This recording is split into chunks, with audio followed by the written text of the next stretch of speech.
के साथ Indian national Lokdal party के और पूर्व विधायक है हमारे गज्जर जिले के बादरगढ़ विधानसभा के, वो भी उनके साथ है, उनका भी तालियां बजाकर। कई बार मुख्यमंत्री रह करके किसानों की और आम आदमी की सेवा में रहने वाले आदरणीय चौधरी ओम प्रकाश चौटाला जी, गुड़िया खाप के प्रधान भाई विनोद गुड़िया जी, सभी खापों के प्रधान और इस धरना सदन पर बैठे हुए सभी किसान और मजदूर साथियों, माता और बहनों, बुजुर्गों, दोस्तों, मैं तो आपके बीच में कई दफा आया हूं पहले भी कि वो अपने विधायक पद से या सांसद पद से इस्तीफा देकर के किसानों के बीच में आए। चौधरी देवीलाल जी की उस नीति की बदौलत जो उन्होंने 35-36 साल पहले हरियाणा की पानी की लड़ाई लड़ने के लिए त्याग पत्र दिया था, उसी बात को दोहराते हुए भाई अभय सिंह चौटाला जी ने त्याग पत्र दिया किसानों के हित में और त्याग पत्र देकर के किसानों के बीच में आ गए। ये चौधरी आदरणीय चौटाला साहब से निवेदन करूंगा कि वो संबोधित करें और अपना आशीर्वाद किसानों को दे ताकि किसानों की लड़ाई को मजबूती से लड़ा जा सके। धन्यवाद। ये देश का हीरो है, ये चमकेगा कि वो जनहित के कामों में रुचि ले, लोगों की मूलभूत जरूरियात पूरी। स्वर्गीय चौधरी देवीलाल जी ने सारी उम्र एक ही बात को लेकर के संघर्ष किया कि लोगों की मूलभूत जरूरियात, रोजी रोटी, कपड़ा, मकान, शिक्षा और स्वास्थ्य का प्रबंध सरकार की तरफ से किया। तो व्यवहारिक तौर पर निर्णय लेते थे उन्होंने। आपने कभी किसी ने सोचा ही नहीं होगा कि इस देश में वृद्धावस्था पेंशन भी मुकर्रर हो जाएगी, लेकिन स्वर्गीय चौधरी देवीलाल जब कभी मुख्यमंत्री के तौर पर जाते थे तो सरकारी तौर पे उनके कार्यक्रम चाहे कैसे हों, वो तो अपने हिसाब से गांव के बीच में जाया करते थे और गांव के बीच में बैठ करके लोगों से मिला करते थे। वो एक गांव में गए, एक बूढ़ा बुजुर्ग चारपाई पर लेटा हुआ था, बीमार सिखाई दिया। चौधरी साहब ने जाकर के उससे पूछा कि क्या हाल, तबीयत कैसी है? तबीयत तो मेरी ठीक है, मुझे तो केवल एक ही परेशानी है कि बेटी ससुराल जा रही है और उसको देने के लिए मेरी जेब में 5-10 रुपए भी नहीं। स्वर्गीय चौधरी देवीलाल जी ने उसी वक्त निर्णय लिया और सरकार को हिदायत की कि 100 रुपया महीना वृद्धावस्था पेंशन मुकर्रर की जाए।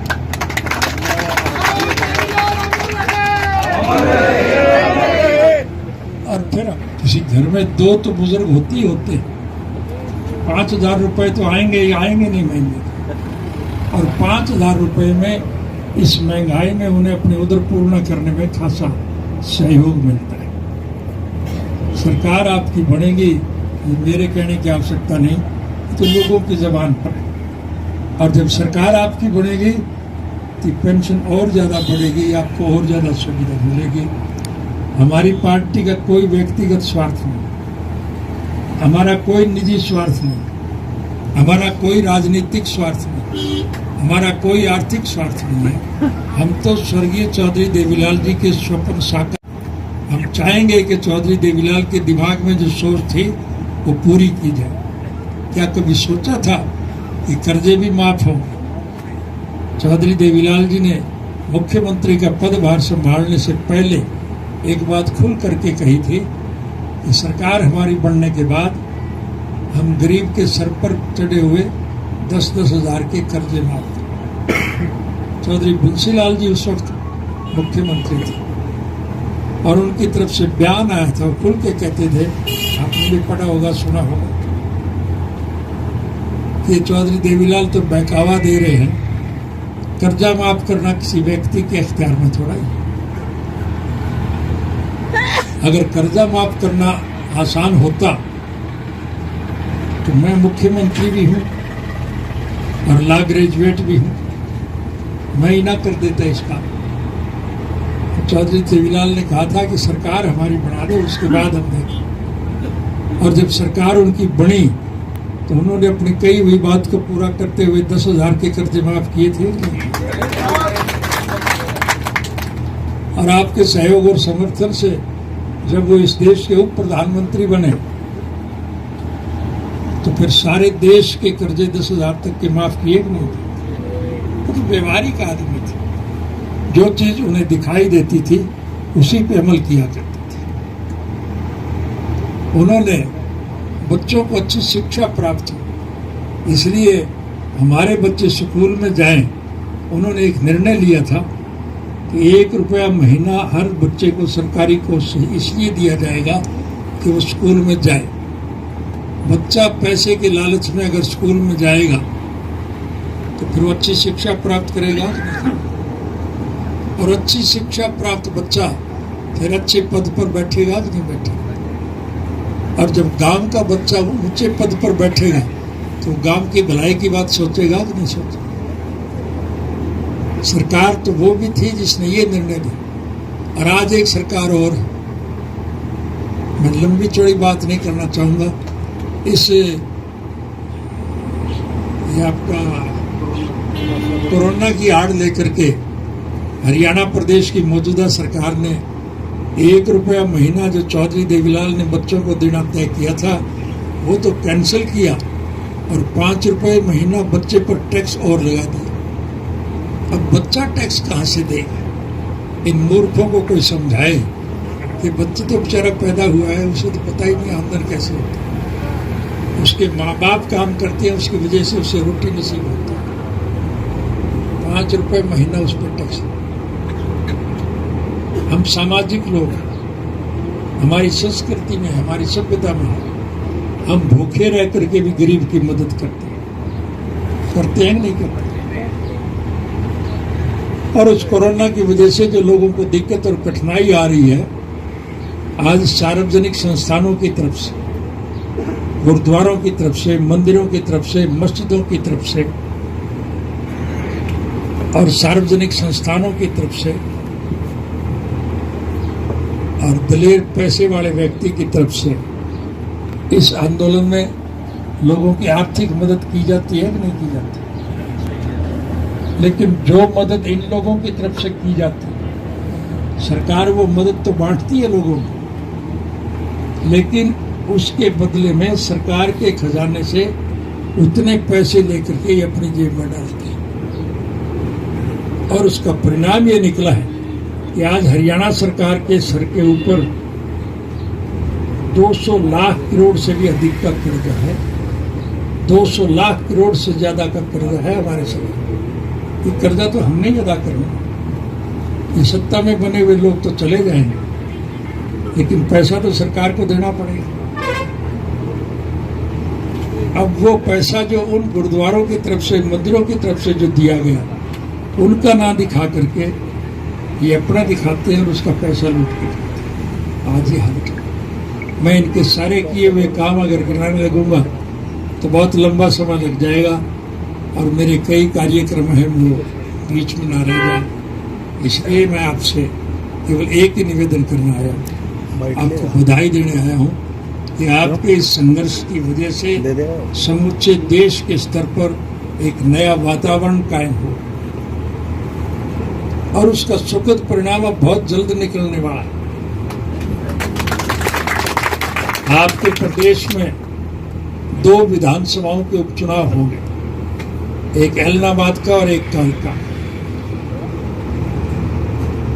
इन उपचुनाव में लोगों की तरफ से जो भावनाएं मिल रही, उसके आधार पर मैं कह सकता हूं कि निश्चित रूप से इन दोनों उपचुनाव में आपकी पार्टी के उम्मीदवार भारी मतों से विजयी हैं। और जब ये दोनों उपचुनाव आप जीत जाओगे तो फिर इस सरकार में खलबली मचेगी कि नहीं मचेगी। इनके वजीर छोड़ के जाएंगे, इनके विधायक छोड़ के जाएंगे। और आज हालत ये है कि हरियाणा प्रदेश के मुख्यमंत्री को उसके अपने विधानसभा क्षेत्र करनाल में उसके हेलीकॉप्टर को लोगों ने उतरने नहीं दिया था। जय जवान! जय किसान! जय जवान! जय किसान! आज लोगों ने एक मन बना लिया, गांव-गांव में बोर्ड लगा दिए हैं कि आप हमारे गांव में नहीं आए। इसी वजीर, ये जब हालत देश में व्यापक है तो फिर ये 2 उपचुनाव के परिणाम निकलने के बाद इनमें भगदड़ मचेगी कि नहीं मचेगी? और जब लोग इनको छोड़ के जाएंगे तो फिर अल्पमत की सरकार तो सरकार नहीं चला सकती। तो फिर निश्चित रूप से हरियाणा विधानसभा भंग हो, और सरकार भंग नहीं रह सकती, सरकार तो बननी होती। इसलिए निश्चित रूप से मध्यावधि चुनाव, फिर आपको 4 साल इस कुशासन को और नहीं भुगतना पड़ेगा। मध्यावधि चुनाव जब होंगे तो फिर मेरे कहने की आवश्यकता नहीं। आज तो हरियाणा प्रदेश की दरो दीवार पे एक बात लिखी जा चुकी है, तो जब भी हरियाणा प्रदेश में चुनाव होंगे इंडियन नेशनल लोकदल पार्टी की सरकार बनेगी। ये असलियत है कि नहीं? ये मैं नहीं कह रहा हूं, आज तो विरोधी भी इस बात को मान करके चल रहे हैं। इसलिए आपका ये जो संगठन है, इसकी वजह से हालात बने, तो मैं आपको पुनः बधाई देता हूं और आपको विश्वास दिलाता हूं कि आपके आंदोलन की वजह से आपको निश्चित रूप से सफलता मिलेगी। ये काले कानून जो हैं, इसके लिए हमें धरना और प्रदर्शन करने की आवश्यकता नहीं। सरकार बनने के बाद हम अपनी मन के हिसाब से कानून बनाएंगे। ये कानून अपने आप हम रद्द कर देंगे, आपको चिंता करने की जरूरत नहीं। इस सब के लिए मैं आपका फिर आभार व्यक्त करता हूँ और आपको मेरी बात पर यकीन करने की जरूरत नहीं। आज तो आम आदमी की ज़बान पे एक बात है, विरोधी भी ये मान के चल रहे हैं कि जब भी चुनाव होंगे आपकी पार्टी की सरकार बनेगी, और वो इसलिए है कि चुनी हुई सरकार की जिम्मेवारी होती है लोगों के जनहित के काम करना। हरियाणा प्रदेश के मौजूदा मुख्यमंत्री ने मुख्यमंत्री का पदभार संभालने के बाद एक घोषणा की थी कि मुख्यमंत्री निवास पर हमारी खिड़की पे आके जो कोई दरख्वास्त देगा हम उसका काम करेंगे। कही थी कि नहीं कही? मुझे एक दफा चंडीगढ़ जाने का मौका मिला और मैं किसी मित्र से मिलने जा रहा था, और वो मित्र मेरे पास ही बैठे हैं, नफे सिंह जी की कोठी है वहाँ। इनसे मिलने के लिए जब मुझे जाना था तो वो सड़क मुख्यमंत्री निवास के आगे से जाती है। मैंने वो देखा, मुख्यमंत्री की खिड़की सुनी पड़ी, वहाँ पर कोई आदमी नहीं था। मैंने गाड़ी रोक करके लोगों से पूछा, भाई किसी के काम होते हैं? बताया कि नहीं होते। सरकार की जिम्मेवारी होती है लोगों के काम करना। हमने उस परंपरा को बदल दिया था। आपने जब हमारी सरकार बनाई थी तो लोग सरकार के चक्कर ना काटे, सरकार लोगों के पास आती थी कि नहीं आती? सरकार आपके द्वार कार्यक्रम के तहत मैं हरियाणा प्रदेश के एक एक गांव में हर साल जाता था कि नहीं जाता था? और गांव के लोगों की तरफ से जो मांग रखी जाती थी वो मांग हम हाथ की हाथ पूरी करते थे कि नहीं करते थे? हमारी सरकार के वक्त में हमने हर प्रकार की सुविधाएं प्रदान की थी, लेकिन जैसा अभी नफे सिंह जी ने बताया, मैं उसको दोहराना तो नहीं चाहता, लेकिन परिस्थितियां हमें बताना पड़ेगी कि हमारी सरकार के वक्त में 3206 बच्चों को शिक्षक बनने का एक अवसर मिला था, और ये फैसला मुख्यमंत्री नहीं करता, बोर्ड करता है। लेकिन मेरे जुम्मे लगा करके कि ये गलत निर्णय मुख्यमंत्री ने लिया, तो उसकी वजह से मुझे 10 साल की सजा हुई, क्योंकि एक नालायक सुपरिटेंडेंट पुलिस था हरियाणा, और उस नालायक सुपरिटेंडेंट पुलिस का एक बेटा नालायक जज बन गया था, और उसके यहाँ मेरा केस था। कोई भी एक भी गवाही मेरे खिलाफ ऐसी नहीं थी कि हमने किसी को नौकरी देने के नाम पर 10 रुपए भी लिए। कोई शिकायत नहीं, बगैर किसी शहादत के, बगैर किसी गवाही के मुझे 10 वर्ष की सजा दी गई। और जिन बच्चों को हमने नौकरी दिलवाई थी उनकी प्रमोशन होगी, उनकी तो तरक्की होगी, और मैं अब भी सजा भुगत रहा हूँ। और सजा पूरी होने के बाद भी मुझे ये छोड़ नहीं रहे। अस्पताल से भी रात के 12 बजे निकाल करके मुझे जेल भेज देते हैं। भला कब तक करेंगे? आज भी मैं पैरोल पे हूँ, अभी जैसा नफर सिंह जी ने बताया कि लोग डरते होंगे कि भाई बयान पता नहीं मेरे खिलाफ प्रेस के साथ ही किस किस्म की खबर छाप और वो अदालत में पेश करेंगे, वो भी यही कहेंगे कि ये तो राजनीतिक चर्चा करते हैं। करेंगे, मुझे कोई फर्क नहीं। मैं आपको वायदा दे करके जा रहा हूँ, की हुई बात को दोहराना मेरी आदत नहीं। नए सिरे से नया निर्णय लें, उसके लिए मैं आपसे एक निवेदन करने आया। अवसर आपको मिलेगा, सरकार बनाने का मौका है। सरकार आप बना दी, आपके सारे खोटवे काट दूंगा मैं, थारी कोई कमी नहीं। 3206 बच्चों को नौकरी देने के नाम पर तो मुझे 10 साल की सजा हुई, और अब के सरकार बनने के बाद हरियाणा प्रदेश के हर पढ़े लिखे बच्चे को, चाहे वो हिंदू का है, सिख का है, मुसलमान का है, ईसाई का है, हरिजन का है, बैकवर्ड का है, व्यापारी का है, कर्मचारी का है, मजदूर का है, कारखानेदार का है, किसी का बेटा और किसी बच्चे के माँ बाप ने वोट चाहे स्वार्थ के वशीभूत कहीं भी दिया, हम वोट की राजनीति नहीं करते। किसी बच्चे के अच्छे किए हुए काम की भी उसके माँ बाप के गलत निर्णय की वजह से सजा मिले, हम इसके पक्ष में तो नहीं। अगर उस बच्चे के माँ बाप ने गलत काम किया हो तो उसकी सजा उस बच्चे को क्यों मिले? इसलिए मैं आपसे कह के जा रहा हूँ, प्रेस के लोग होंगे छाप देना, मुझे कोई पता नहीं। हमारी तरफ राजस्थान में एक कहावत है, बोले माटी मांगे तो मार की कोई, इससे ज्यादा और क्या करेंगे। 87 साल की मेरी उम्र होली, ये 10-5 साल की और कर देंगे तो फिर क्या, लेकिन मैं 115 साल जीऊंगा, मैं तो फिर भी आ जाऊंगा। आपके सरकार बनाना तो आपका, सरकार बनने के बाद हर बच्चे को हम नौकरी देंगे, हर बच्चे। मैं उसे चाहे बाद में मुझे इसके लिए फांसी टूटना पड़े, मुझे इसकी कोई चिंता नहीं। इसलिए ये सारा काम आपकी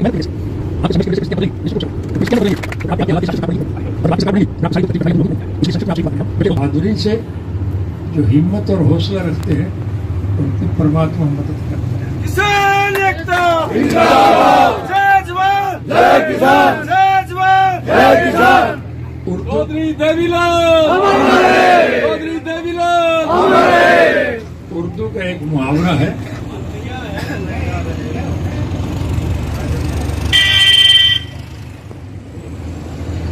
उर्दू का एक मुहावरा है कि हिम्मतों मुद्दे मत देखना। इंसान अगर हिम्मत रखता है, हौसला रखता है, तो उसकी परमात्मा मदद करता है।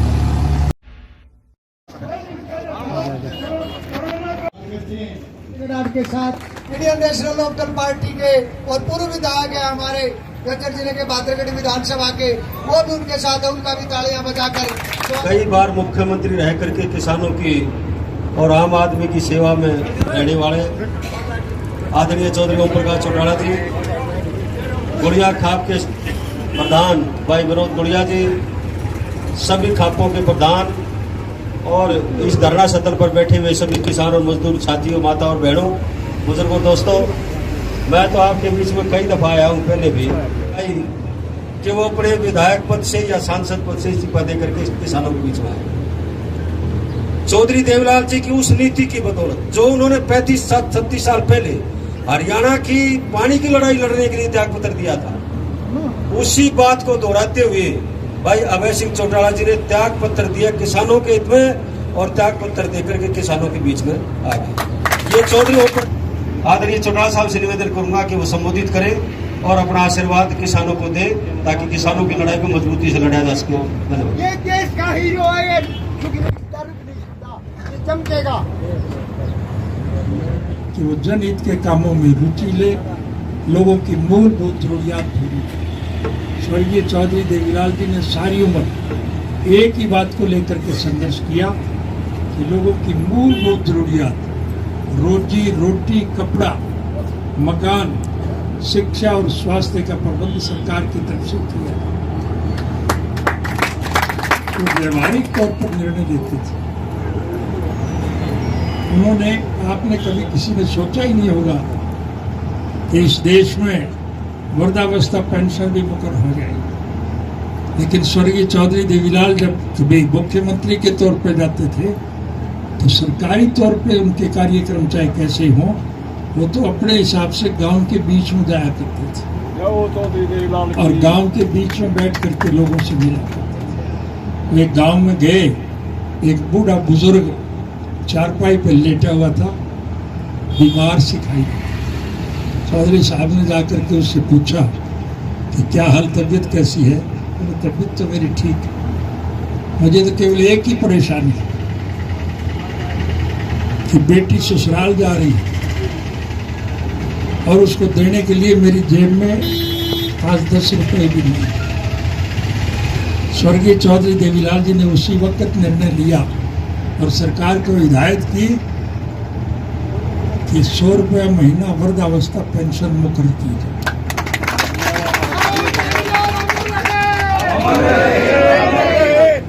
और फिर किसी घर में 2 तो बुजुर्ग होते ही होते, 5,000 रुपए तो आएंगे ही आएंगे नहीं महीने, और 5,000 रुपए में इस महंगाई में उन्हें अपने उधर पूर्ण करने में खासा सहयोग मिलता है। सरकार आपकी बढ़ेगी, ये मेरे कहने की आवश्यकता नहीं, तो लोगों की जबान पर है। और जब सरकार आपकी बढ़ेगी तो पेंशन और ज़्यादा बढ़ेगी, आपको और ज़्यादा सुविधा मिलेगी। हमारी पार्टी का कोई व्यक्तिगत स्वार्थ नहीं, हमारा कोई निजी स्वार्थ नहीं, हमारा कोई राजनीतिक स्वार्थ नहीं, हमारा कोई आर्थिक स्वार्थ नहीं है। हम तो स्वर्गीय चौधरी देवीलाल जी के स्वप्न साकार, हम चाहेंगे कि चौधरी देवीलाल के दिमाग में जो सोच थी वो पूरी की जाए। क्या कभी सोचा था कि कर्जे भी माफ होंगे? चौधरी देवीलाल जी ने मुख्यमंत्री का पदभार संभालने से पहले एक बात खुल करके कही थी कि सरकार हमारी बनने के बाद हम गरीब के सर पर चढ़े हुए 10-10 हज़ार के कर्जे माफ करें। चौधरी बंसीलाल जी उस वक्त मुख्यमंत्री थे और उनकी तरफ से बयान आया था, खुल के कहते थे, आपने भी पढ़ा होगा, सुना होगा, कि चौधरी देवीलाल तो बहकावा दे रहे हैं, कर्जा माफ करना किसी व्यक्ति के इख्तियार में थोड़ा ही। अगर कर्जा माफ करना आसान होता तो मैं मुख्यमंत्री भी हूं और लॉ ग्रेजुएट भी हूं, मैं ही ना कर देता इस काम। चौधरी देवीलाल ने कहा था कि सरकार हमारी बना दो, उसके बाद हम देखें। और जब सरकार उनकी बनी तो उन्होंने अपनी कही हुई बात को पूरा करते हुए 10,000 के कर्जे माफ किए थे। और आपके सहयोग और समर्थन से जब वो इस देश के उप प्रधानमंत्री बने तो फिर सारे देश के कर्जे 10,000 तक के माफ किए नहीं थे। वो तो व्यवहारिक आदमी थे, जो चीज उन्हें दिखाई देती थी उसी पे अमल किया करते थे। उन्होंने बच्चों को अच्छी शिक्षा प्राप्त हो, इसलिए हमारे बच्चे स्कूल में जाएं। उन्होंने एक निर्णय लिया था कि 1 रुपया महीना हर बच्चे को सरकारी कोष से इसलिए दिया जाएगा कि वो स्कूल में जाए। बच्चा पैसे के लालच में अगर स्कूल में जाएगा तो फिर वो अच्छी शिक्षा प्राप्त करेगा, और अच्छी शिक्षा प्राप्त बच्चा फिर अच्छे पद पर बैठेगा कि नहीं बैठेगा। और जब गांव का बच्चा ऊंचे पद पर बैठेगा तो गांव की भलाई की बात सोचेगा कि नहीं सोचेगा। सरकार तो वो भी थी जिसने ये निर्णय लिया, और आज एक सरकार और है। मैं लंबी चौड़ी बात नहीं करना चाहूंगा। इस ये आपका कोरोना की आड़ लेकर के हरियाणा प्रदेश की मौजूदा सरकार ने 1 रुपया महीना जो चौधरी देवीलाल ने बच्चों को देना तय किया था वो तो कैंसिल किया, और 5 रुपये महीना बच्चे पर टैक्स और लगा दिया। अब बच्चा टैक्स कहाँ से देगा? इन मूर्खों को कोई समझाए कि बच्चे तो बेचारा पैदा हुआ है, उसे तो पता ही नहीं आमदन कैसे होती है। उसके माँ बाप काम करते हैं, उसकी वजह से उसे रोटी नसीब होती है। 5 रुपये महीना उस पर टैक्स। हम सामाजिक लोग हैं, हमारी संस्कृति में, हमारी सभ्यता में हम भूखे रह करके भी गरीब की मदद करते हैं नहीं करते। और उस कोरोना की वजह से जो लोगों को दिक्कत और कठिनाई आ रही है, आज सार्वजनिक संस्थानों की तरफ से, गुरुद्वारों की तरफ से, मंदिरों की तरफ से, मस्जिदों की तरफ से और सार्वजनिक संस्थानों की तरफ से और दलेर पैसे वाले व्यक्ति की तरफ से इस आंदोलन में लोगों की आर्थिक मदद की जाती है कि नहीं की जाती। लेकिन जो मदद इन लोगों की तरफ से की जाती है, सरकार वो मदद तो बांटती है लोगों को, लेकिन उसके बदले में सरकार के खजाने से उतने पैसे लेकर के ये अपनी जेब में डालते हैं। और उसका परिणाम ये निकला है कि आज हरियाणा सरकार के सर के ऊपर 200 लाख करोड़ से भी अधिक का कर्जा है। 200 लाख करोड़ से ज्यादा का कर्जा है हमारे सरकार। ये कर्जा तो हमने ही अदा करना। ये सत्ता में बने हुए लोग तो चले जाएंगे, लेकिन पैसा तो सरकार को देना पड़ेगा। अब वो पैसा जो उन गुरुद्वारों की तरफ से, मंदिरों की तरफ से जो दिया गया, उनका ना दिखा करके ये अपना दिखाते हैं और उसका पैसा लूट के खाते हैं। आज ये हालत है। मैं इनके सारे किए हुए काम अगर गिनाने लगूंगा तो बहुत लंबा समय लग जाएगा और मेरे कई कार्यक्रम हैं वो बीच में ना रह जाए।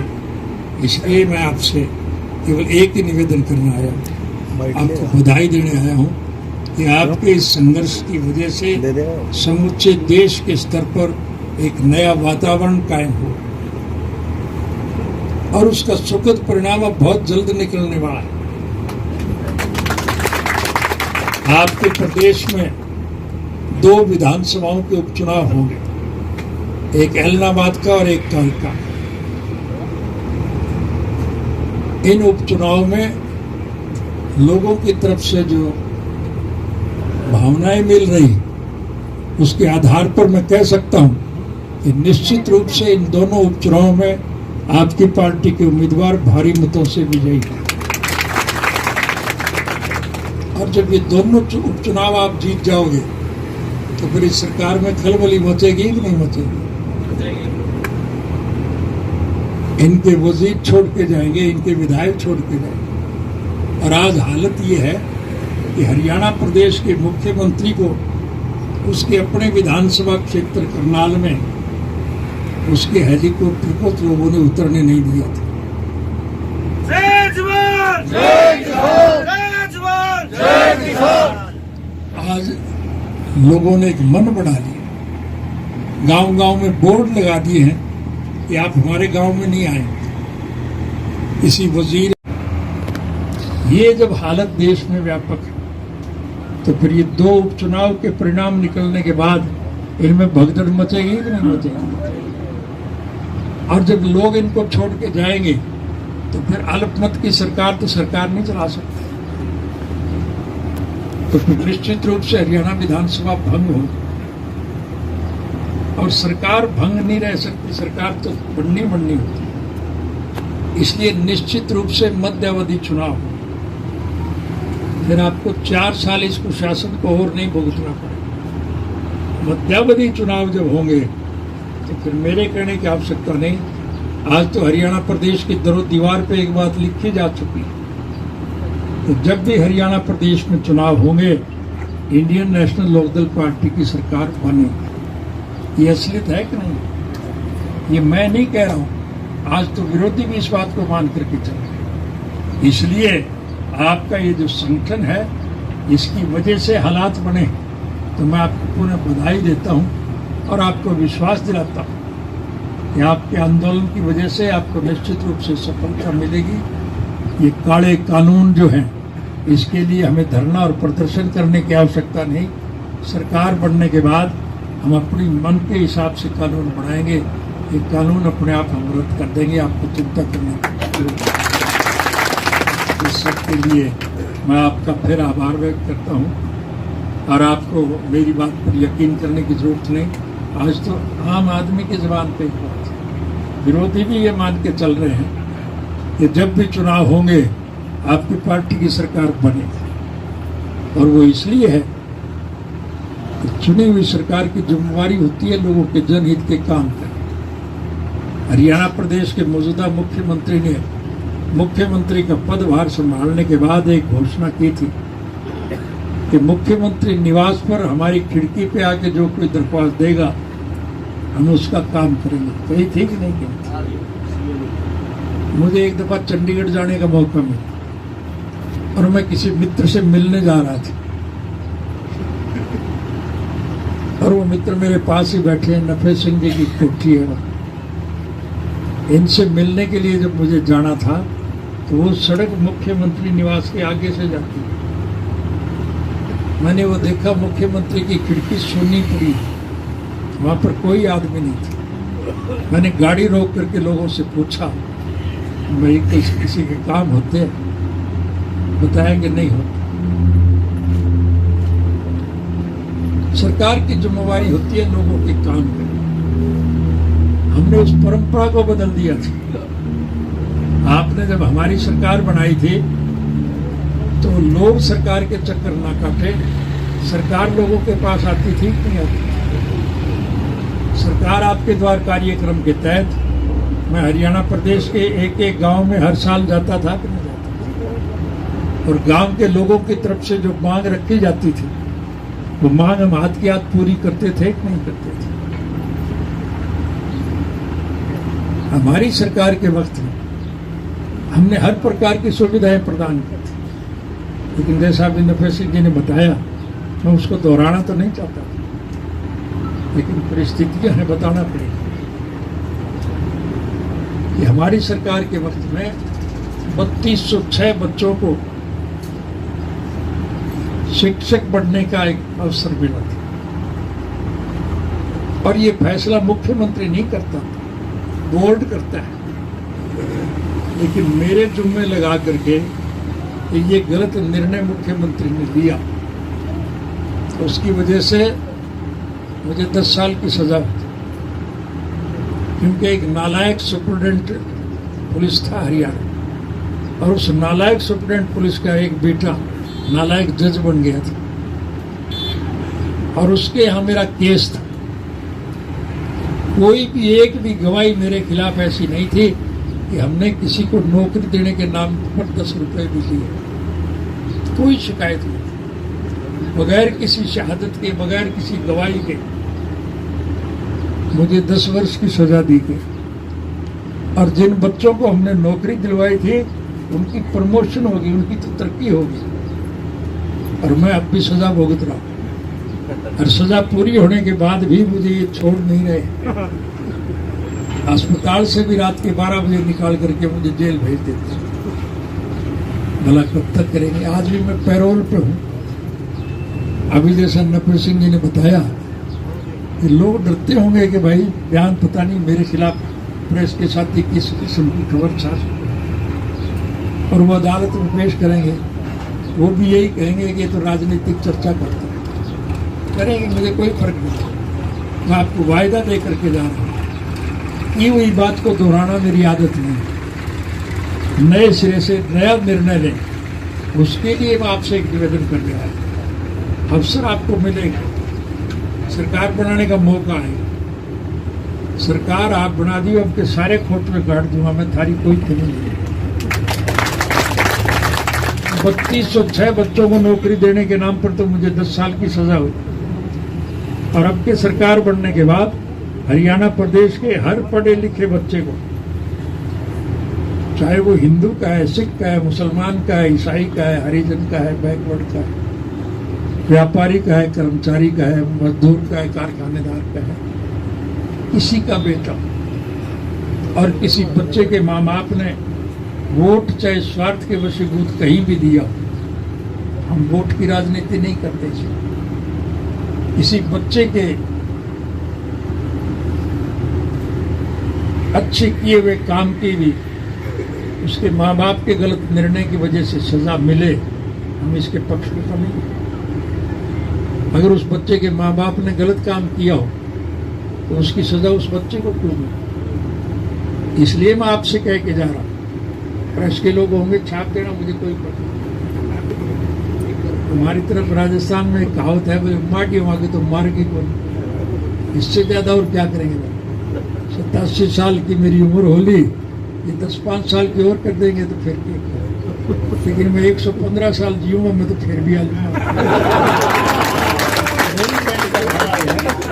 आपके सरकार बनाना तो आपका, सरकार बनने के बाद हर बच्चे को हम नौकरी देंगे, हर बच्चे को।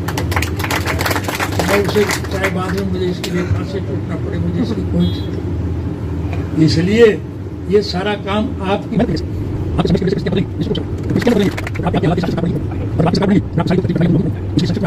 बहादुरी से जो हिम्मत और हौसला रखते हैं उनकी परमात्मा मदद करता है। किसान एकता जिंदाबाद, जय जवान जय किसान, जय जवान जय किसान। चौधरी देवीलाल हमारे, चौधरी देवीलाल हमारे। उर्दू का एक मुहावरा है,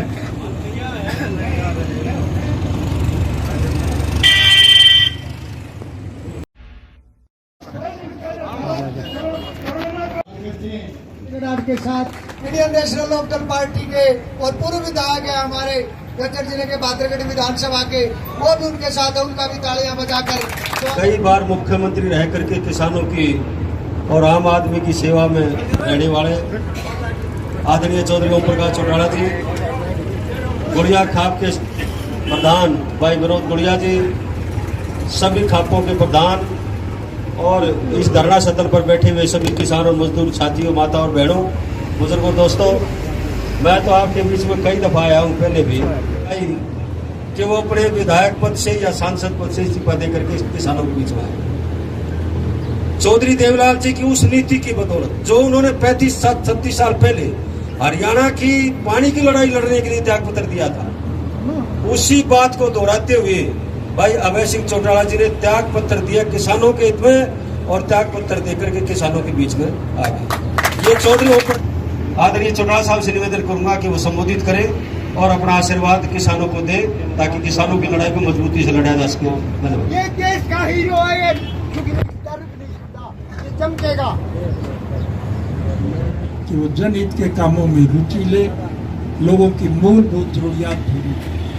स्वर्गीय चौधरी देवीलाल जी ने सारी उम्र एक ही बात को लेकर के संघर्ष किया कि लोगों की मूलभूत जरूरियात, रोजी रोटी, कपड़ा, मकान, शिक्षा और स्वास्थ्य का प्रबंध सरकार की तरफ से किया। तो व्यवहारिक तौर पर निर्णय लेते थे उन्होंने। आपने कभी किसी ने सोचा ही नहीं होगा कि इस देश में वृद्धावस्था पेंशन भी मुकर्रर हो जाएगी, लेकिन स्वर्गीय चौधरी देवीलाल जब कभी मुख्यमंत्री के तौर पर जाते थे तो सरकारी तौर पे उनके कार्यक्रम चाहे कैसे हों, वो तो अपने हिसाब से गांव के बीच में जाया करते थे और गांव के बीच में बैठ करके लोगों से मिला करते थे। एक गांव में गए, एक बूढ़ा बुजुर्ग चारपाई पर लेटा हुआ था, बीमार सिखाई दी। चौधरी साहब ने जाकर के उससे पूछा कि क्या हाल, तबीयत कैसी है? तबीयत तो मेरी ठीक है, मुझे तो केवल एक ही परेशानी है कि बेटी ससुराल जा रही है और उसको देने के लिए मेरी जेब में 5-10 रुपए भी नहीं। स्वर्गीय चौधरी देवीलाल जी ने उसी वक्त निर्णय लिया और सरकार को हिदायत की कि 100 रुपया महीना वृद्धावस्था पेंशन मुकर्रर की जाए।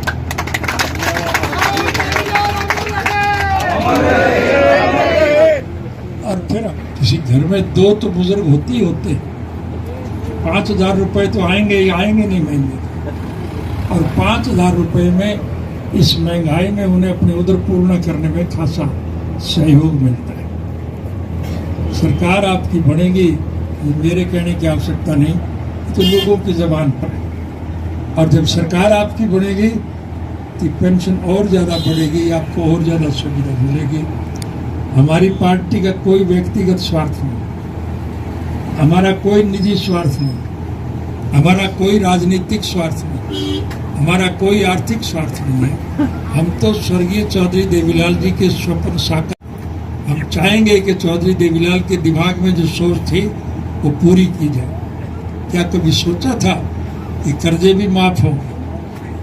चौधरी देवीलाल जी ने मुख्यमंत्री का पदभार संभालने से पहले एक बात खुल करके कही थी कि सरकार हमारी बनने के बाद हम गरीब के सर पर चढ़े हुए 10-10 हज़ार के कर्जे माफ करें। चौधरी बंसीलाल जी उस वक्त मुख्यमंत्री थे और उनकी तरफ से बयान आया था, वो खुल के कहते थे, आपने भी पढ़ा होगा, सुना होगा, कि चौधरी देवीलाल तो बहकावा दे रहे हैं, कर्जा माफ करना किसी व्यक्ति के इख्तियार में थोड़ा ही। अगर कर्जा माफ करना आसान होता तो मैं मुख्यमंत्री भी हूं और लॉ ग्रेजुएट भी हूं, मैं ही ना कर देता इस काम। चौधरी देवीलाल ने कहा था कि सरकार हमारी बना दो, उसके बाद हम देखें। और जब सरकार उनकी बनी तो उन्होंने अपनी कही हुई बात को पूरा करते हुए 10,000 के कर्जे माफ किए थे।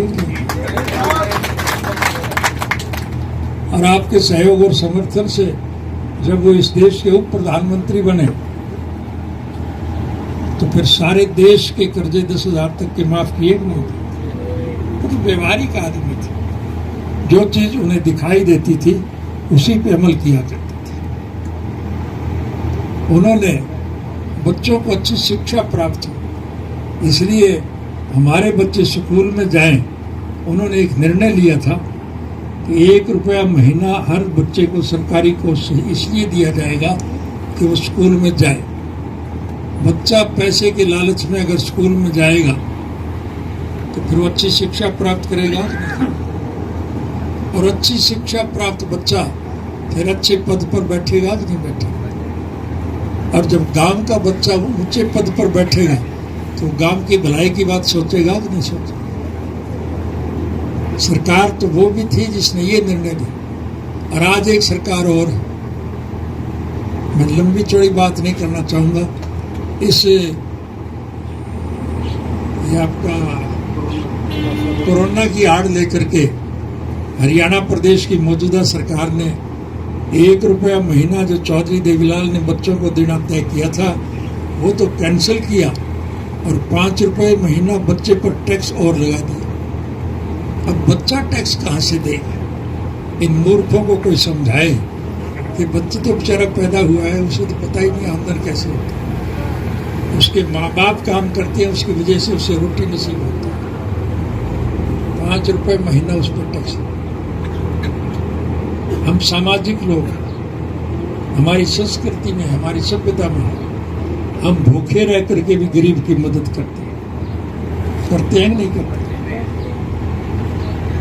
और उस कोरोना की वजह से जो लोगों को दिक्कत और कठिनाई आ रही है, आज सार्वजनिक संस्थानों की तरफ से, गुरुद्वारों की तरफ से, मंदिरों की तरफ से, मस्जिदों की तरफ से और सार्वजनिक संस्थानों की तरफ से और दलेर पैसे वाले व्यक्ति की तरफ से इस आंदोलन में लोगों की आर्थिक मदद की जाती है कि नहीं की जाती। लेकिन जो मदद इन लोगों की तरफ से की जाती है, सरकार वो मदद तो बांटती है लोगों को, लेकिन उसके बदले में सरकार के खजाने से उतने पैसे लेकर के ये अपनी जेब में डालती है। और उसका परिणाम ये निकला है कि आज हरियाणा सरकार के सर के ऊपर 200 लाख करोड़ से भी अधिक का कर्जा है। 200 लाख करोड़ से ज्यादा का कर्जा है हमारे सरकार। ये कर्जा तो हमने ही अदा करना। ये सत्ता में बने हुए लोग तो चले जाएंगे, लेकिन पैसा तो सरकार को देना पड़ेगा। अब वो पैसा जो उन गुरुद्वारों की तरफ से, मंदिरों की तरफ से जो दिया गया, उनका ना दिखा करके ये अपना दिखाते हैं और उसका पैसा लूट के खाते हैं। आज ये हालत है।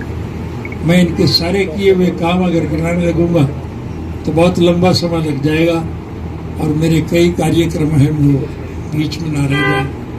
इसलिए मैं आपसे केवल एक ही निवेदन करना आया हूँ, आपको बधाई देने आया हूँ कि आपके इस संघर्ष की वजह से समूचे देश के स्तर पर एक नया वातावरण कायम हो और उसका सुखद परिणाम अब बहुत जल्द निकलने वाला है। आपके प्रदेश में 2 विधानसभाओं के उपचुनाव होंगे। एक एलनाबाद का और एक कालका। इन उपचुनाव में लोगों की तरफ से जो भावनाएं मिल रही, उसके आधार पर मैं कह सकता हूं कि निश्चित रूप से इन दोनों उपचुनाव में आपकी पार्टी के उम्मीदवार भारी मतों से विजयी हैं। और जब ये दोनों उपचुनाव आप जीत जाओगे तो फिर इस सरकार में खलबली मचेगी कि नहीं मचेगी? इनके वजीर छोड़ के जाएंगे, इनके विधायक छोड़ के जाएंगे। और आज हालत ये है कि हरियाणा प्रदेश के मुख्यमंत्री को उसके अपने विधानसभा क्षेत्र करनाल में उसके हेलीकॉप्टर को लोगों ने उतरने नहीं दिया था।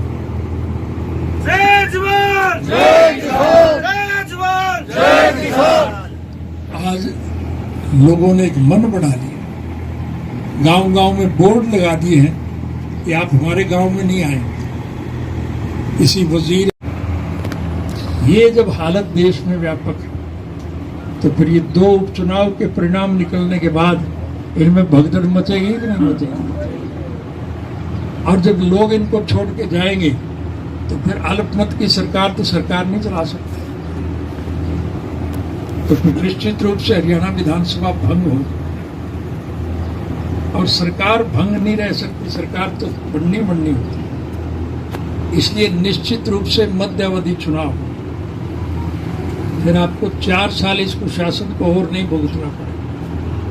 मध्यावधि चुनाव जब होंगे तो फिर मेरे कहने की आवश्यकता नहीं। आज तो हरियाणा प्रदेश की दरो दीवार पे एक बात लिखी जा चुकी है, तो जब भी हरियाणा प्रदेश में चुनाव होंगे इंडियन नेशनल लोकदल पार्टी की सरकार बनेगी। ये असलियत है कि नहीं? ये मैं नहीं कह रहा हूं, आज तो विरोधी भी इस बात को मान करके चल रहे। इसलिए आपका ये जो संगठन है, इसकी वजह से हालात बने, तो मैं आपको पुनः बधाई देता हूं और आपको विश्वास दिलाता हूं कि आपके आंदोलन की वजह से आपको निश्चित रूप से सफलता मिलेगी। ये काले कानून जो हैं, इसके लिए हमें धरना और प्रदर्शन करने की आवश्यकता नहीं। सरकार बनने के बाद हम अपनी मन के हिसाब से कानून बनाएंगे। ये कानून अपने आप हम रद्द कर देंगे, आपको चिंता करने की जरूरत नहीं। इस सब के लिए मैं आपका फिर आभार व्यक्त करता हूँ और आपको मेरी बात पर यकीन करने की जरूरत नहीं। आज तो आम आदमी की ज़बान पे एक बात है, विरोधी भी ये मान के चल रहे हैं कि जब भी चुनाव होंगे आपकी पार्टी की सरकार बनेगी। और वो इसलिए है कि चुनी हुई सरकार की जिम्मेवारी होती है लोगों के जनहित के काम करना। हरियाणा प्रदेश के मौजूदा मुख्यमंत्री ने मुख्यमंत्री का पदभार संभालने के बाद एक घोषणा की थी कि मुख्यमंत्री निवास पर हमारी खिड़की पे आके जो कोई दरख्वास्त देगा हम उसका काम करेंगे। कही थी कि नहीं कही? मुझे एक दफा चंडीगढ़ जाने का मौका मिला और मैं किसी मित्र से मिलने जा रहा था और वो मित्र मेरे पास ही बैठे हैं, नफे सिंह जी की कोठी है वहाँ। इनसे मिलने के लिए जब मुझे जाना था तो वो सड़क मुख्यमंत्री निवास के आगे से जाती है। मैंने वो देखा, मुख्यमंत्री की खिड़की सुनी पड़ी, वहां पर कोई आदमी नहीं था। मैंने गाड़ी रोक करके लोगों से पूछा, भाई किसी के काम होते हैं? बताया कि नहीं होते। सरकार की जिम्मेवारी होती है लोगों के काम करना। हमने उस परंपरा को बदल दिया था। आपने जब हमारी सरकार बनाई थी तो लोग सरकार के चक्कर ना काटे, सरकार लोगों के पास आती थी कि नहीं आती थी? सरकार आपके द्वार कार्यक्रम के तहत मैं हरियाणा प्रदेश के एक एक गांव में हर साल जाता था कि नहीं जाता था? और गांव के लोगों की तरफ से जो मांग रखी जाती थी वो मांग हम हाथ की हाथ पूरी करते थे कि नहीं करते थे? हमारी सरकार के वक्त में हमने हर प्रकार की सुविधाएं प्रदान की थी, लेकिन जैसा अभी नफे सिंह जी ने बताया, मैं उसको दोहराना तो नहीं चाहता, लेकिन परिस्थितियां हमें बताना पड़ेगी कि हमारी सरकार के वक्त में 3206 बच्चों को शिक्षक बनने का एक अवसर मिला था और ये फैसला मुख्यमंत्री नहीं करता, बोर्ड करता है। लेकिन मेरे जुम्मे लगा करके कि ये गलत निर्णय मुख्यमंत्री ने लिया, तो उसकी वजह से मुझे 10 साल की सजा हुई, क्योंकि एक नालायक सुप्रिटेंडेंट पुलिस था हरियाणा, और उस नालायक सुप्रिटेंडेंट पुलिस का एक बेटा नालायक जज बन गया था, और उसके यहाँ मेरा केस था। कोई भी एक भी गवाही मेरे खिलाफ ऐसी नहीं थी कि हमने किसी को नौकरी देने के नाम पर 10 रुपए भी दिए। कोई शिकायत नहीं, बगैर किसी शहादत के, बगैर किसी गवाही के मुझे 10 वर्ष की सजा दी गई। और जिन बच्चों को हमने नौकरी दिलवाई थी उनकी प्रमोशन होगी, उनकी तो तरक्की होगी, और मैं अब भी सजा भुगत रहा हूं। और सजा पूरी होने के बाद भी मुझे ये छोड़ नहीं रहे। अस्पताल से भी रात के 12 बजे निकाल करके मुझे जेल भेज देते हैं। भला कब तक करेंगे? आज भी मैं पैरोल पे हूँ। अभी जैसा नपी सिंह जी ने बताया कि लोग डरते होंगे कि भाई बयान पता नहीं मेरे खिलाफ प्रेस के साथ ही किस किस्म की खबर छा, और वो अदालत में पेश करेंगे, वो भी यही कहेंगे कि ये तो राजनीतिक चर्चा करते हैं। करेंगे, मुझे कोई फर्क नहीं। मैं आपको वायदा दे करके जा रहा हूँ कि वही बात को दोहराना मेरी आदत नहीं। नए सिरे से नया निर्णय लें, उसके लिए मैं आपसे एक निवेदन कर रहा हूँ। अवसर आपको मिलेगा, सरकार बनाने का मौका है। सरकार आप बना दी, आपके सारे खोट में काट दूंगा मैं, थारी कोई कमी नहीं। 3206 बच्चों को नौकरी देने के नाम पर तो मुझे 10 साल की सजा हुई, और अब के सरकार बनने के बाद हरियाणा प्रदेश के हर पढ़े लिखे बच्चे को, चाहे वो हिंदू का है, सिख का है, मुसलमान का है, ईसाई का है, हरिजन का है, बैकवर्ड का है, व्यापारी का है, कर्मचारी का है, मजदूर का है, कारखानेदार का है, किसी का बेटा और किसी बच्चे के माँ बाप ने वोट चाहे स्वार्थ के वशीभूत कहीं भी दिया, हम वोट की राजनीति नहीं करते। किसी बच्चे के अच्छे किए हुए काम की भी उसके माँ बाप के गलत निर्णय की वजह से सजा मिले, हम इसके पक्ष में तो नहीं। अगर उस बच्चे के माँ बाप ने गलत काम किया हो तो उसकी सजा उस बच्चे को क्यों मिले? इसलिए मैं आपसे कह के जा रहा हूँ, प्रेस के लोग होंगे छाप देना, मुझे कोई पता नहीं। हमारी तरफ राजस्थान में एक कहावत है, बोले माटी मांगे तो मार के कौन, इससे ज्यादा और क्या करेंगे? 87 साल की मेरी उम्र होली, ये 10-5 साल की और कर देंगे तो फिर क्या? लेकिन मैं 115 साल जीऊंगा, मैं तो फिर भी आ जाऊंगा। आपके सरकार बनाना तो आपका, सरकार बनने के बाद हर बच्चे को हम नौकरी देंगे, हर बच्चे को। मैं उसे चाहे बाद में मुझे इसके लिए फांसी टूटना पड़े।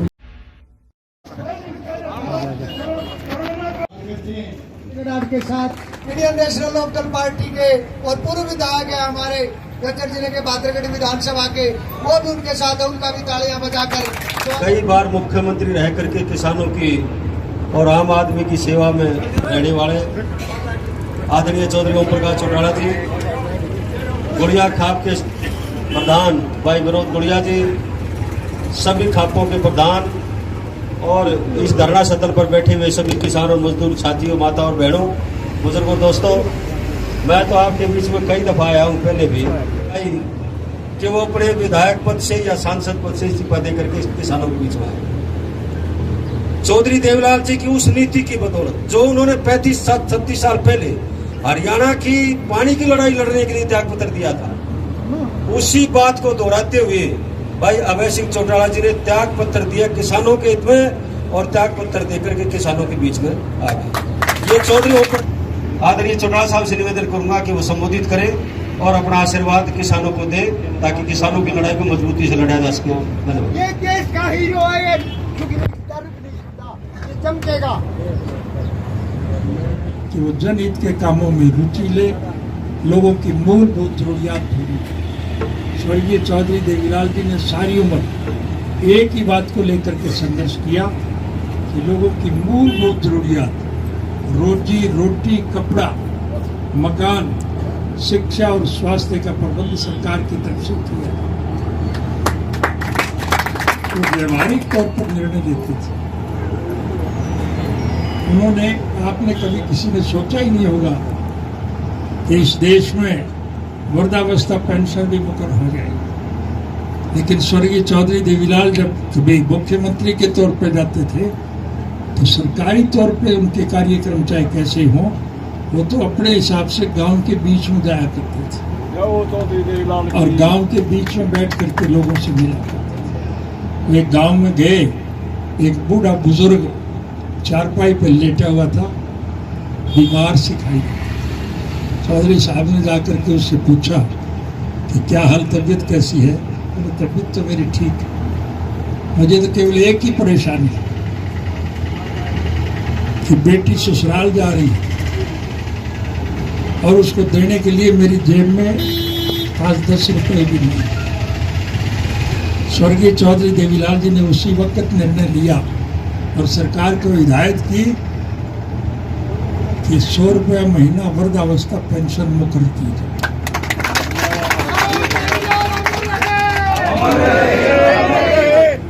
और फिर किसी घर में 2 तो बुजुर्ग होते ही होते, 5,000 रुपए तो आएंगे नहीं महीने, और 5,000 रुपए में इस महंगाई में उन्हें अपने उधर पूर्ण करने में खासा सहयोग मिलता है। सरकार आपकी बढ़ेगी, मेरे कहने की आवश्यकता नहीं, तो लोगों की जबान पर है। और जब सरकार आपकी बढ़ेगी तो पेंशन और ज़्यादा बढ़ेगी, आपको और ज़्यादा सुविधा मिलेगी। हमारी पार्टी का कोई व्यक्तिगत स्वार्थ नहीं, हमारा कोई निजी स्वार्थ नहीं, हमारा कोई राजनीतिक स्वार्थ नहीं, हमारा कोई आर्थिक स्वार्थ नहीं है। हम तो स्वर्गीय चौधरी देवीलाल जी के स्वप्न साकार, हम चाहेंगे कि चौधरी देवीलाल के दिमाग में जो सोच थी वो पूरी की जाए। क्या कभी सोचा था कि कर्जे भी माफ होंगे? चौधरी देवीलाल जी ने मुख्यमंत्री का पदभार संभालने से पहले एक बात खुल करके कही थी कि सरकार हमारी बनने के बाद हम गरीब के सर पर चढ़े हुए 10-10 हज़ार के कर्जे माफ करें। चौधरी बंसीलाल जी उस वक्त मुख्यमंत्री थे और उनकी तरफ से बयान आया था, वो खुल के कहते थे, आपने भी पढ़ा होगा, सुना होगा, कि चौधरी देवीलाल तो बहकावा दे रहे हैं, कर्जा माफ करना किसी व्यक्ति के इख्तियार में थोड़ा ही। अगर कर्जा माफ करना आसान होता तो मैं मुख्यमंत्री भी हूं और लॉ ग्रेजुएट भी हूं, मैं ही ना कर देता इस काम। चौधरी देवीलाल ने कहा था कि सरकार हमारी बना दे, उसके बाद हम देखें। और जब सरकार उनकी बनी तो उन्होंने अपनी कही हुई बात को पूरा करते हुए 10,000 के कर्जे माफ किए थे। और आपके सहयोग और समर्थन से जब वो इस देश के उप प्रधानमंत्री बने तो फिर सारे देश के कर्जे 10,000 तक के माफ किए नहीं थे। तो व्यवहारिक आदमी थे, जो चीज उन्हें दिखाई देती थी उसी पे अमल किया करते थे। उन्होंने बच्चों को अच्छी शिक्षा प्राप्त हो, इसलिए हमारे बच्चे स्कूल में जाएं। उन्होंने एक निर्णय लिया था कि 1 रुपया महीना हर बच्चे को सरकारी कोष से इसलिए दिया जाएगा कि वो स्कूल में जाए। बच्चा पैसे के लालच में अगर स्कूल में जाएगा तो फिर वो अच्छी शिक्षा प्राप्त करेगा, और अच्छी शिक्षा प्राप्त बच्चा फिर अच्छे पद पर बैठेगा कि नहीं बैठेगा। और जब गांव का बच्चा ऊंचे पद पर बैठेगा तो गांव की भलाई की बात सोचेगा कि नहीं सोचेगा। सरकार तो वो भी थी जिसने ये निर्णय लिया, और आज एक सरकार और है। मैं लंबी चौड़ी बात नहीं करना चाहूंगा। इस ये आपका कोरोना की आड़ लेकर के हरियाणा प्रदेश की मौजूदा सरकार ने 1 रुपया महीना जो चौधरी देवीलाल ने बच्चों को देना तय किया था वो तो कैंसिल किया, और 5 रुपये महीना बच्चे पर टैक्स और लगा दिया। अब बच्चा टैक्स कहाँ से देगा? इन मूर्खों को कोई समझाए कि बच्चे तो बेचारा पैदा हुआ है, उसे तो पता ही नहीं आमदन कैसे होता है। उसके माँ बाप काम करते हैं, उसकी वजह से उसे रोटी नसीब होती है। 5 रुपए महीना उस पर टैक्स। हम सामाजिक लोग हैं, हमारी संस्कृति में, हमारी सभ्यता में हम भूखे रह करके भी गरीब की मदद करते हैं नहीं करते। और उस कोरोना की वजह से जो लोगों को दिक्कत और कठिनाई आ रही है, आज सार्वजनिक संस्थानों की तरफ से, गुरुद्वारों की तरफ से, मंदिरों की तरफ से, मस्जिदों की तरफ से और सार्वजनिक संस्थानों की तरफ से और दलेर पैसे वाले व्यक्ति की तरफ से इस आंदोलन में लोगों की आर्थिक मदद की जाती है कि नहीं की जाती। लेकिन जो मदद इन लोगों की तरफ से की जाती है, सरकार वो मदद तो बांटती है लोगों को, लेकिन उसके बदले में सरकार के खजाने से उतने पैसे लेकर के ये अपनी जेब में डालती है। और उसका परिणाम ये निकला है कि आज हरियाणा सरकार के सर के ऊपर 200 लाख करोड़ से भी अधिक का कर्जा है। 200 लाख करोड़ से ज्यादा का कर्जा है हमारे सर। ये कर्जा तो हमने ही अदा करना। ये सत्ता में बने हुए लोग तो चले जाएंगे, लेकिन पैसा तो सरकार को देना पड़ेगा। अब वो पैसा जो उन गुरुद्वारों की तरफ से, मंदिरों की तरफ से जो दिया गया, उनका ना दिखा करके ये अपना दिखाते हैं और उसका पैसा लूट के खाते हैं। आज ये हालत है।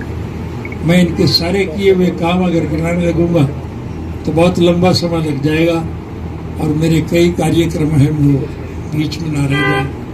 इसलिए मैं आपसे केवल एक ही निवेदन करना आया, आपको बधाई देने आया हूँ कि आपके इस संघर्ष की वजह से समूचे देश के स्तर पर एक नया वातावरण कायम हो और उसका सुखद परिणाम अब बहुत जल्द निकलने वाला है। आपके प्रदेश में 2 विधानसभाओं के उपचुनाव होंगे, एक एलनाबाद का और एक कालका। इन उपचुनाव में लोगों की तरफ से जो भावनाएं मिल रही, उसके आधार पर मैं कह सकता हूं कि निश्चित रूप से इन दोनों उपचुनाव में आपकी पार्टी के उम्मीदवार भारी मतों से विजयी हैं। और जब ये दोनों उपचुनाव आप जीत जाओगे तो फिर इस सरकार में खलबली मचेगी कि नहीं मचेगी।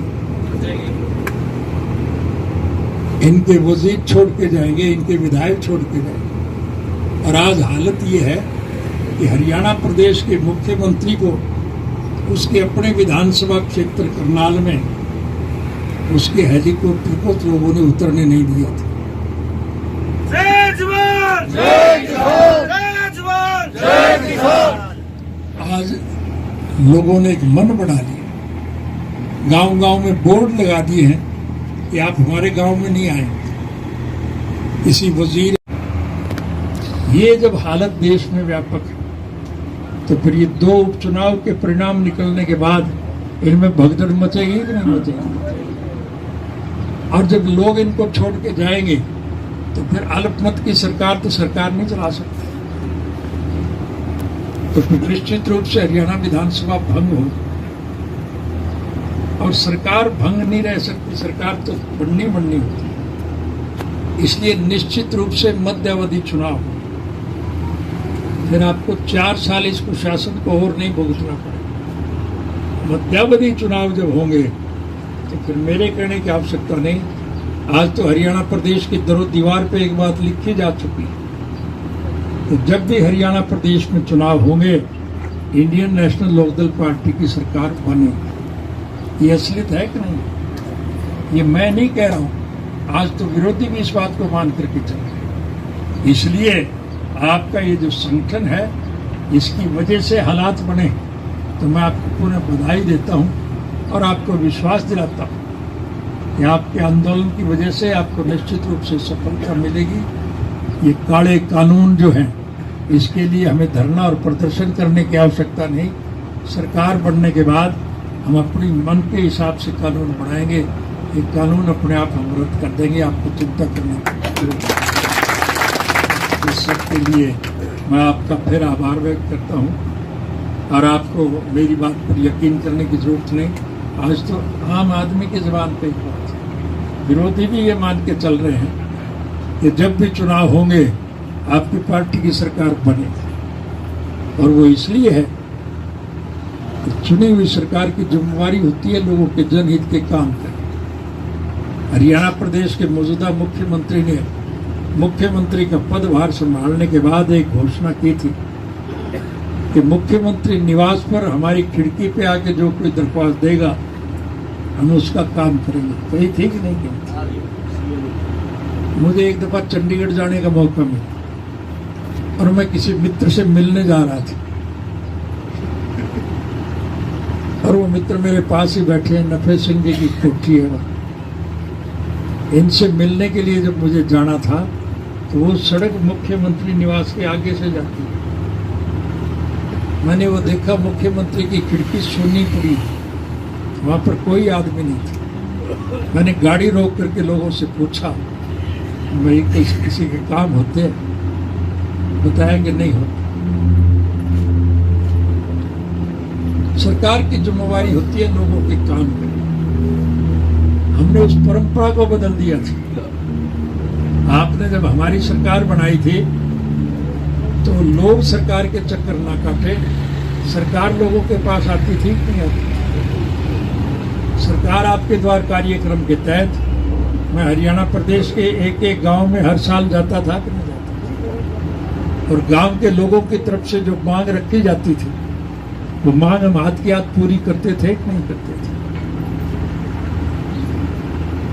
हमारी सरकार के वक्त में हमने हर प्रकार की सुविधाएं प्रदान की थी, लेकिन जैसा अभी नफे सिंह जी ने बताया, मैं उसको दोहराना तो नहीं चाहता था, लेकिन परिस्थितियां हमें बताना पड़ेगा कि हमारी सरकार के वक्त में 3206 बच्चों को शिक्षक बनने का एक अवसर मिला था। और ये फैसला मुख्यमंत्री नहीं करता, बोर्ड करता है।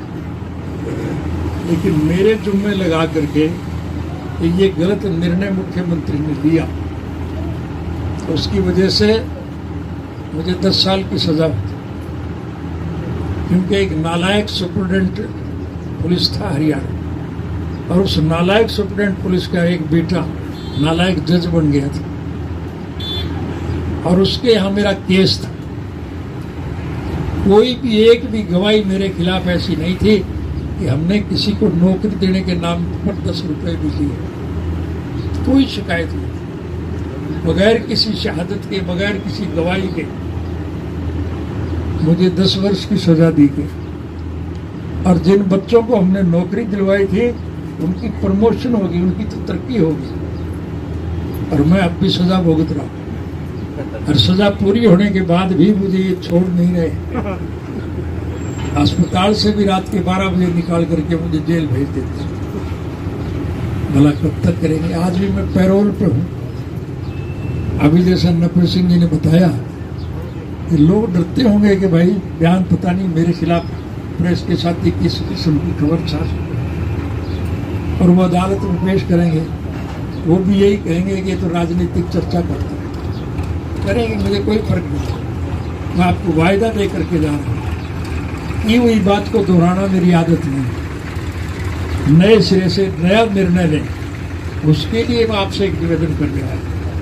अवसर आपको मिलेगा, सरकार बनाने का मौका है। सरकार आप बना दी, आपके सारे खोट में काट दूंगा मैं, थारी कोई कमी नहीं। 3206 बच्चों को नौकरी देने के नाम पर तो मुझे 10 साल की सजा हुई, और अब के सरकार बनने के बाद हरियाणा प्रदेश के हर पढ़े लिखे बच्चे को, चाहे वो हिंदू का है, सिख का है, मुसलमान का है, ईसाई का है, हरिजन का है, बैकवर्ड का है, व्यापारी का है, कर्मचारी का है, मजदूर का है, कारखानेदार का है, किसी का बेटा और किसी बच्चे के माँ बाप ने वोट चाहे स्वार्थ के वशीभूत कहीं भी दिया, हम वोट की राजनीति नहीं करते। किसी बच्चे के अच्छे किए हुए काम की भी उसके माँ बाप के गलत निर्णय की वजह से सजा मिले, हम इसके पक्ष में तो नहीं। अगर उस बच्चे के माँ बाप ने गलत काम किया हो तो उसकी सजा उस बच्चे को क्यों मिले? इसलिए मैं आपसे कह के जा रहा हूँ, प्रेस के लोग होंगे छाप देना, मुझे कोई पता नहीं। हमारी तरफ राजस्थान में एक कहावत है, बोले माटी मांगे तो मार की कौन, इससे ज्यादा और क्या करेंगे। 87 साल की मेरी उम्र होली, ये 10-5 साल की और कर देंगे तो फिर क्या। लेकिन मैं 115 साल जीऊंगा, मैं तो फिर भी आ जाऊंगा। आपके सरकार बनाना तो आपका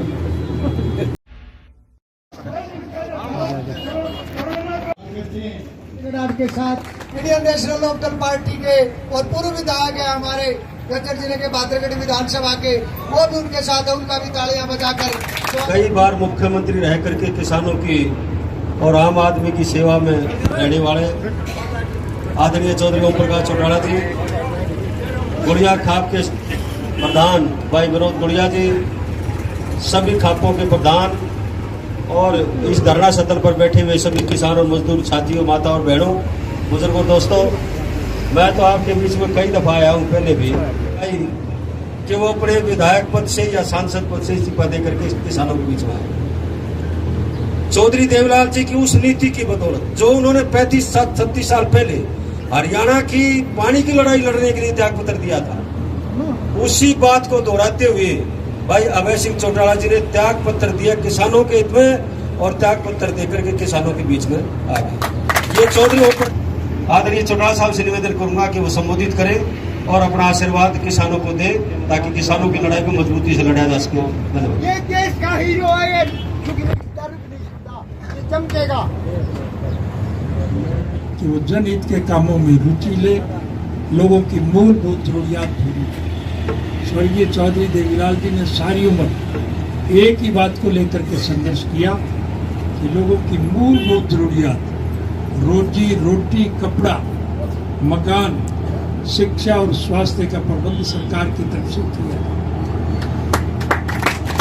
तो व्यवहारिक तौर पर निर्णय लेते थे उन्होंने।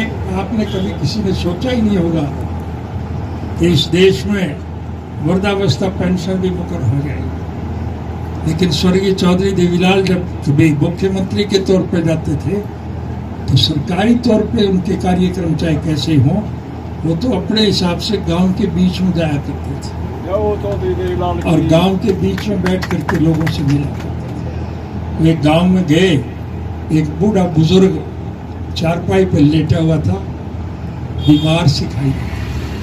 चौधरी साहब ने जाकर के उससे पूछा कि क्या हाल, तबीयत कैसी है? तबीयत तो मेरी ठीक है, मुझे तो केवल एक ही परेशानी है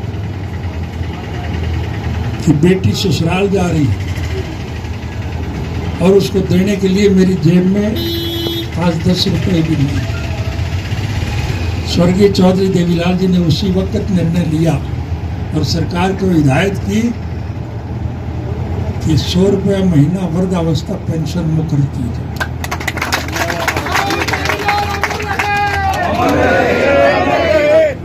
और फिर किसी घर में 2 तो बुजुर्ग होते ही होते, 5,000 रुपए तो आएंगे नहीं महीने, और 5,000 रुपए में इस महंगाई में उन्हें अपने उधर पूर्ण करने में खासा सहयोग मिलता है।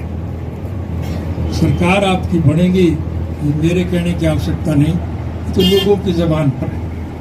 और जब सरकार आपकी बढ़ेगी तो पेंशन और ज्यादा बढ़ेगी, आपको और ज्यादा सुविधा मिलेगी। हमारी पार्टी का कोई व्यक्तिगत स्वार्थ नहीं, हमारा कोई निजी स्वार्थ नहीं, हमारा कोई राजनीतिक स्वार्थ नहीं, हमारा कोई आर्थिक स्वार्थ नहीं है। हम तो स्वर्गीय चौधरी देवीलाल जी के स्वप्न साकार, हम चाहेंगे कि चौधरी देवीलाल के दिमाग में जो सोच थी वो पूरी की जाए। क्या कभी सोचा था कि कर्जे भी माफ होंगे? चौधरी देवीलाल जी ने मुख्यमंत्री का पदभार संभालने से पहले एक बात खुल करके कही थी कि सरकार हमारी बनने के बाद हम गरीब के सर पर चढ़े हुए 10-10 हजार के कर्जे माफ करें। चौधरी बंसीलाल जी उस वक्त मुख्यमंत्री थे और उनकी तरफ से बयान आया था, खुल के कहते थे, आपने भी पढ़ा होगा, सुना होगा, कि चौधरी देवीलाल तो बहकावा दे रहे हैं कर्जा माफ करना किसी व्यक्ति के इख्तियार में थोड़ा ही है। अगर कर्जा माफ करना आसान होता तो मैं मुख्यमंत्री भी हूं और लॉ ग्रेजुएट भी हूं, मैं ही ना कर देता इस काम। चौधरी देवीलाल ने कहा था कि सरकार हमारी बना दो, उसके बाद हम देखें। और जब सरकार उनकी बनी तो उन्होंने अपनी कही हुई बात को पूरा करते हुए 10,000 के कर्जे माफ किए थे। और आपके सहयोग और समर्थन से जब वो इस देश के उप प्रधानमंत्री बने तो फिर सारे देश के कर्जे 10,000 तक के माफ किए नहीं थे। वो तो व्यवहारिक आदमी थे, जो चीज उन्हें दिखाई देती थी उसी पे अमल किया करते थे। उन्होंने बच्चों को अच्छी शिक्षा प्राप्त हो, इसलिए हमारे बच्चे स्कूल में जाएं। उन्होंने एक निर्णय लिया था कि 1 रुपया महीना हर बच्चे को सरकारी कोष से इसलिए दिया जाएगा कि वो स्कूल में जाए। बच्चा पैसे के लालच में अगर स्कूल में जाएगा तो फिर वो अच्छी शिक्षा प्राप्त करेगा, और अच्छी शिक्षा प्राप्त बच्चा फिर अच्छे पद पर बैठेगा कि नहीं बैठेगा।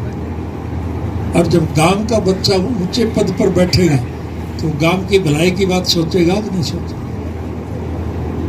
सरकार तो वो भी थी जिसने ये निर्णय लिया, और आज एक सरकार और है। मैं लंबी चौड़ी बात नहीं करना चाहूंगा। इस ये आपका कोरोना की आड़ लेकर के हरियाणा प्रदेश की मौजूदा सरकार ने 1 रुपया महीना जो चौधरी देवीलाल ने बच्चों को देना तय किया था वो तो कैंसिल किया, और 5 रुपये महीना बच्चे पर टैक्स और लगा दिया। अब बच्चा टैक्स कहाँ से देगा? इन मूर्खों को कोई समझाए कि बच्चे तो बेचारा पैदा हुआ है, उसे तो पता ही नहीं आमदन कैसे होती है। उसके माँ बाप काम करते हैं, उसकी वजह से उसे रोटी नसीब होती है। 5 रुपये महीना उस पर टैक्स। हम सामाजिक लोग हैं, हमारी संस्कृति में, हमारी सभ्यता में हम भूखे रह करके भी गरीब की मदद करते हैं नहीं करते।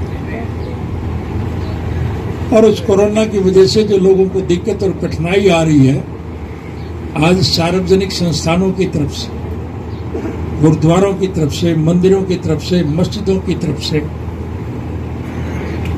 और सार्वजनिक संस्थानों की तरफ से और दलेर पैसे वाले व्यक्ति की तरफ से इस आंदोलन में लोगों की आर्थिक मदद की जाती है कि नहीं की जाती। लेकिन जो मदद इन लोगों की तरफ से की जाती है, सरकार वो मदद तो बांटती है लोगों को, लेकिन उसके बदले में सरकार के खजाने से उतने पैसे लेकर के ये अपनी जेब में डालते हैं। और उसका परिणाम ये निकला है कि आज हरियाणा सरकार के सर के ऊपर 200 लाख करोड़ से भी अधिक का कर्जा है। 200 लाख करोड़ से ज्यादा का कर्जा है हमारे सरकार। ये कर्जा तो हमने ही अदा करना।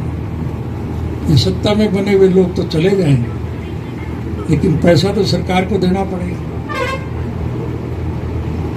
अब वो पैसा जो उन गुरुद्वारों की तरफ से, मंदिरों की तरफ से जो दिया गया, उनका ना दिखा करके ये अपना दिखाते हैं और उसका पैसा लूट के आज ये हालत है। मैं इनके सारे किए हुए काम अगर गिनाने लगूंगा तो बहुत लंबा समय लग जाएगा, और मेरे कई कार्यक्रम हैं वो बीच में ना रह जाए। इसलिए मैं आपसे केवल एक ही निवेदन करना आया हूँ, आपको बधाई देने आया हूँ कि आपके इस संघर्ष की वजह से समूचे देश के स्तर पर एक नया वातावरण कायम हो, और उसका सुखद परिणाम अब बहुत जल्द निकलने वाला है। आपके प्रदेश में 2 विधानसभाओं के उपचुनाव होंगे, एक एलनाबाद का और एक कालका।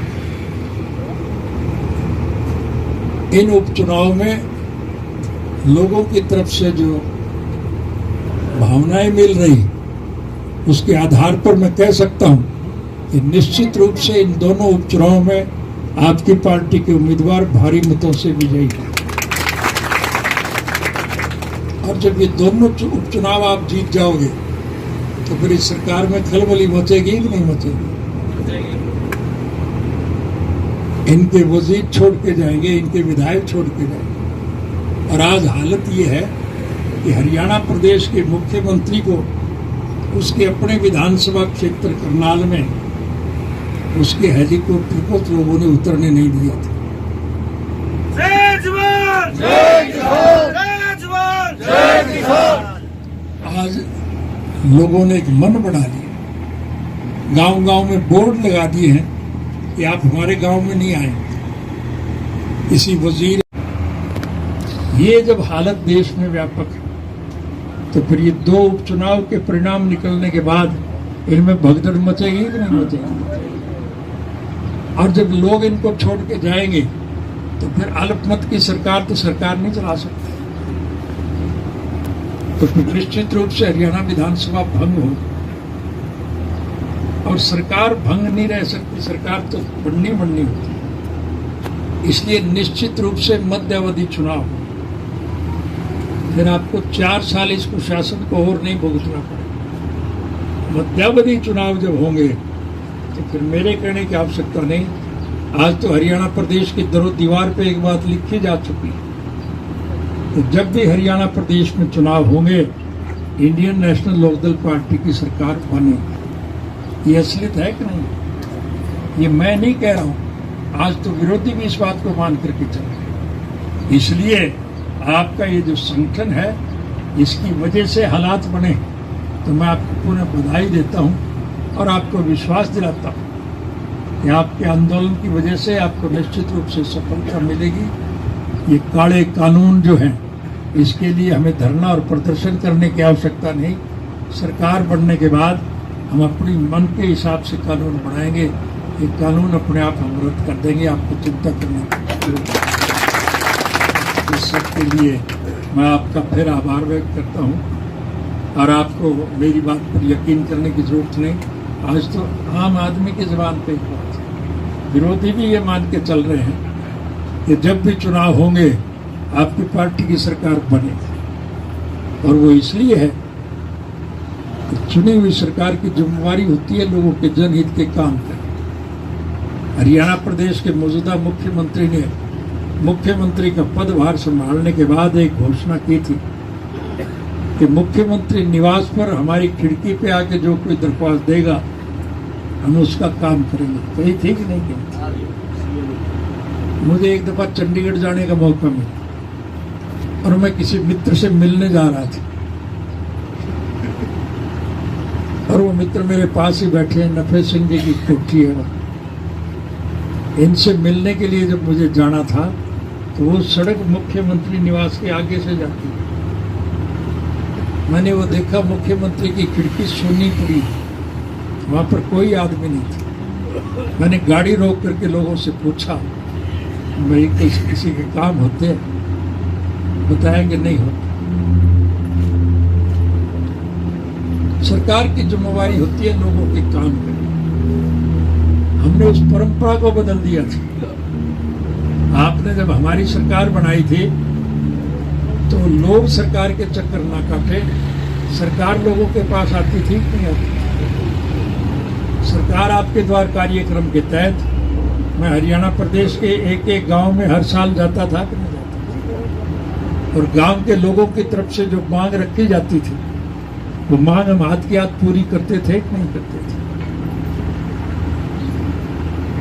हमारी सरकार के वक्त में हमने हर प्रकार की सुविधाएं प्रदान की थी, लेकिन जैसा अभी नफे सिंह जी ने बताया, मैं उसको दोहराना तो नहीं चाहता, लेकिन परिस्थितियां हैं, बताना पड़ेगा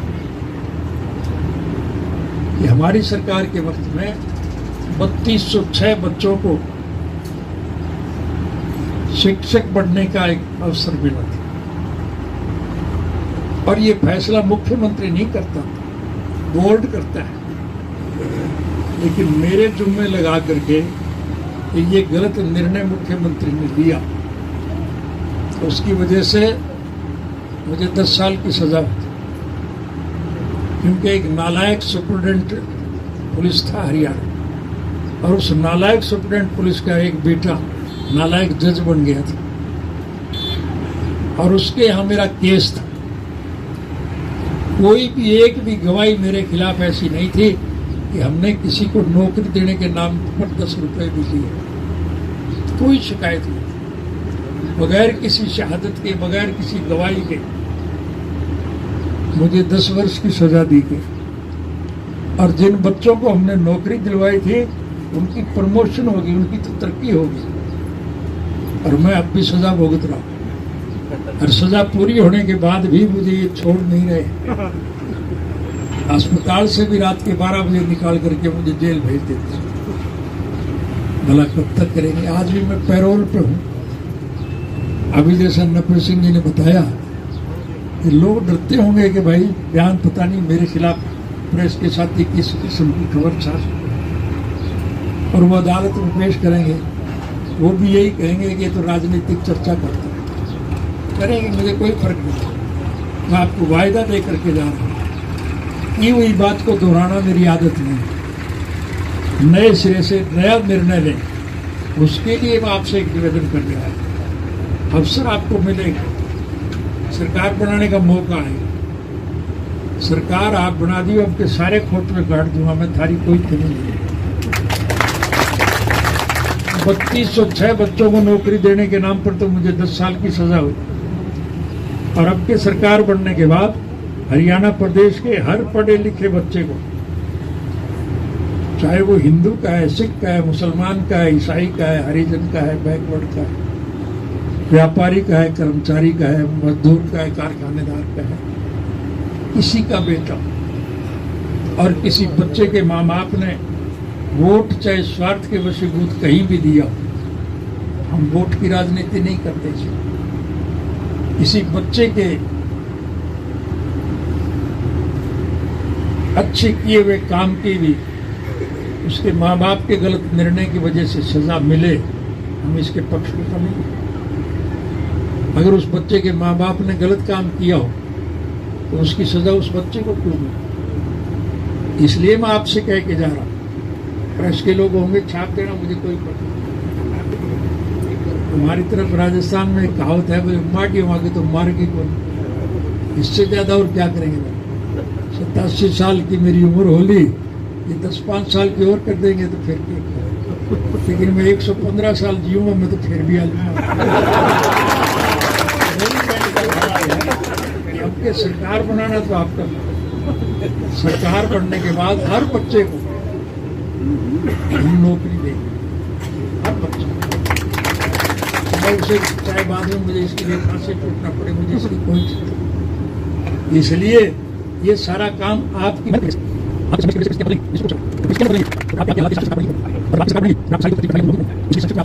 बहादुरी से जो हिम्मत और हौसला रखते हैं उनकी परमात्मा मदद करता है। किसान एकता जिंदाबाद।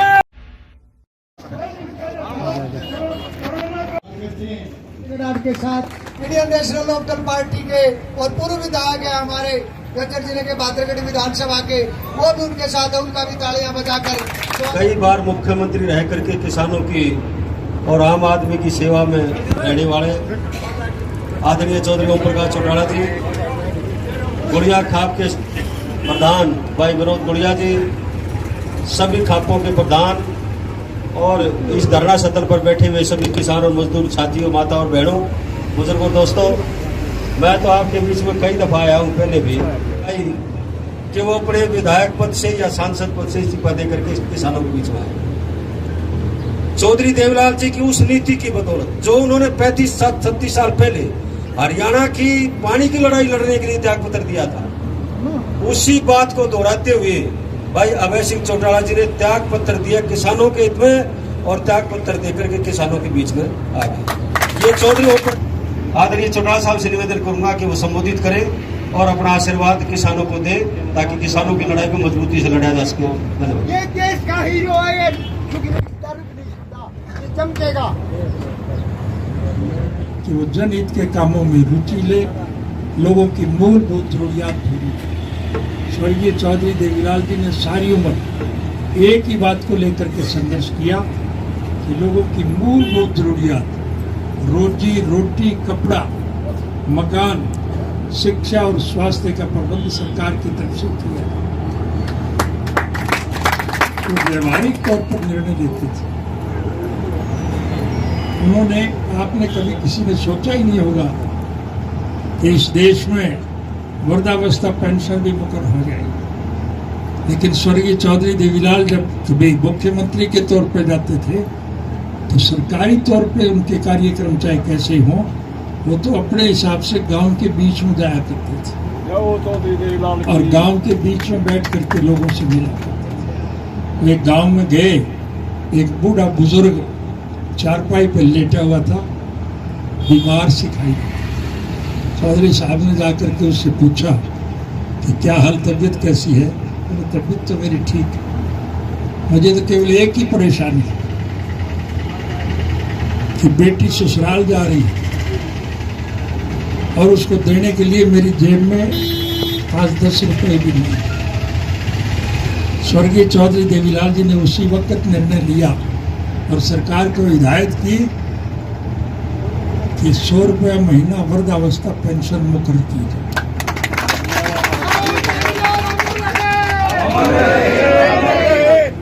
और फिर किसी घर में 2 तो बुजुर्ग होते ही होते, 5,000 रुपए तो आएंगे ही आएंगे नहीं महीने, और 5,000 रुपए में इस महंगाई में उन्हें अपनी उधर पूर्ण करने में खासा सहयोग मिलता है। सरकार आपकी बढ़ेगी, ये मेरे कहने की आवश्यकता नहीं, तो लोगों की जबान पर है।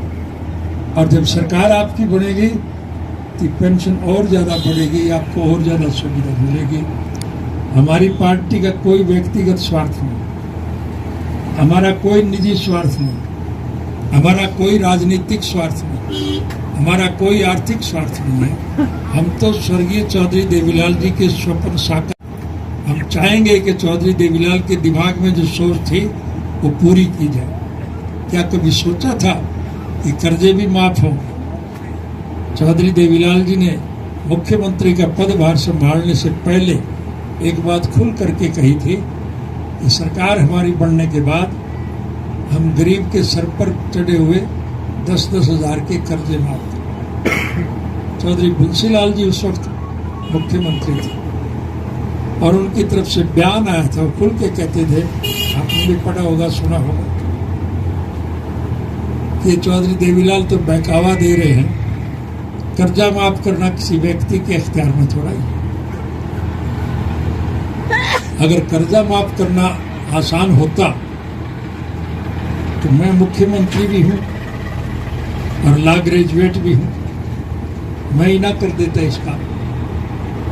चौधरी देवीलाल ने कहा था कि सरकार हमारी बना दो, उसके बाद हम देखें। और जब सरकार उनकी बनी तो उन्होंने अपनी कही हुई बात को पूरा करते हुए 10,000 के कर्जे माफ किए थे।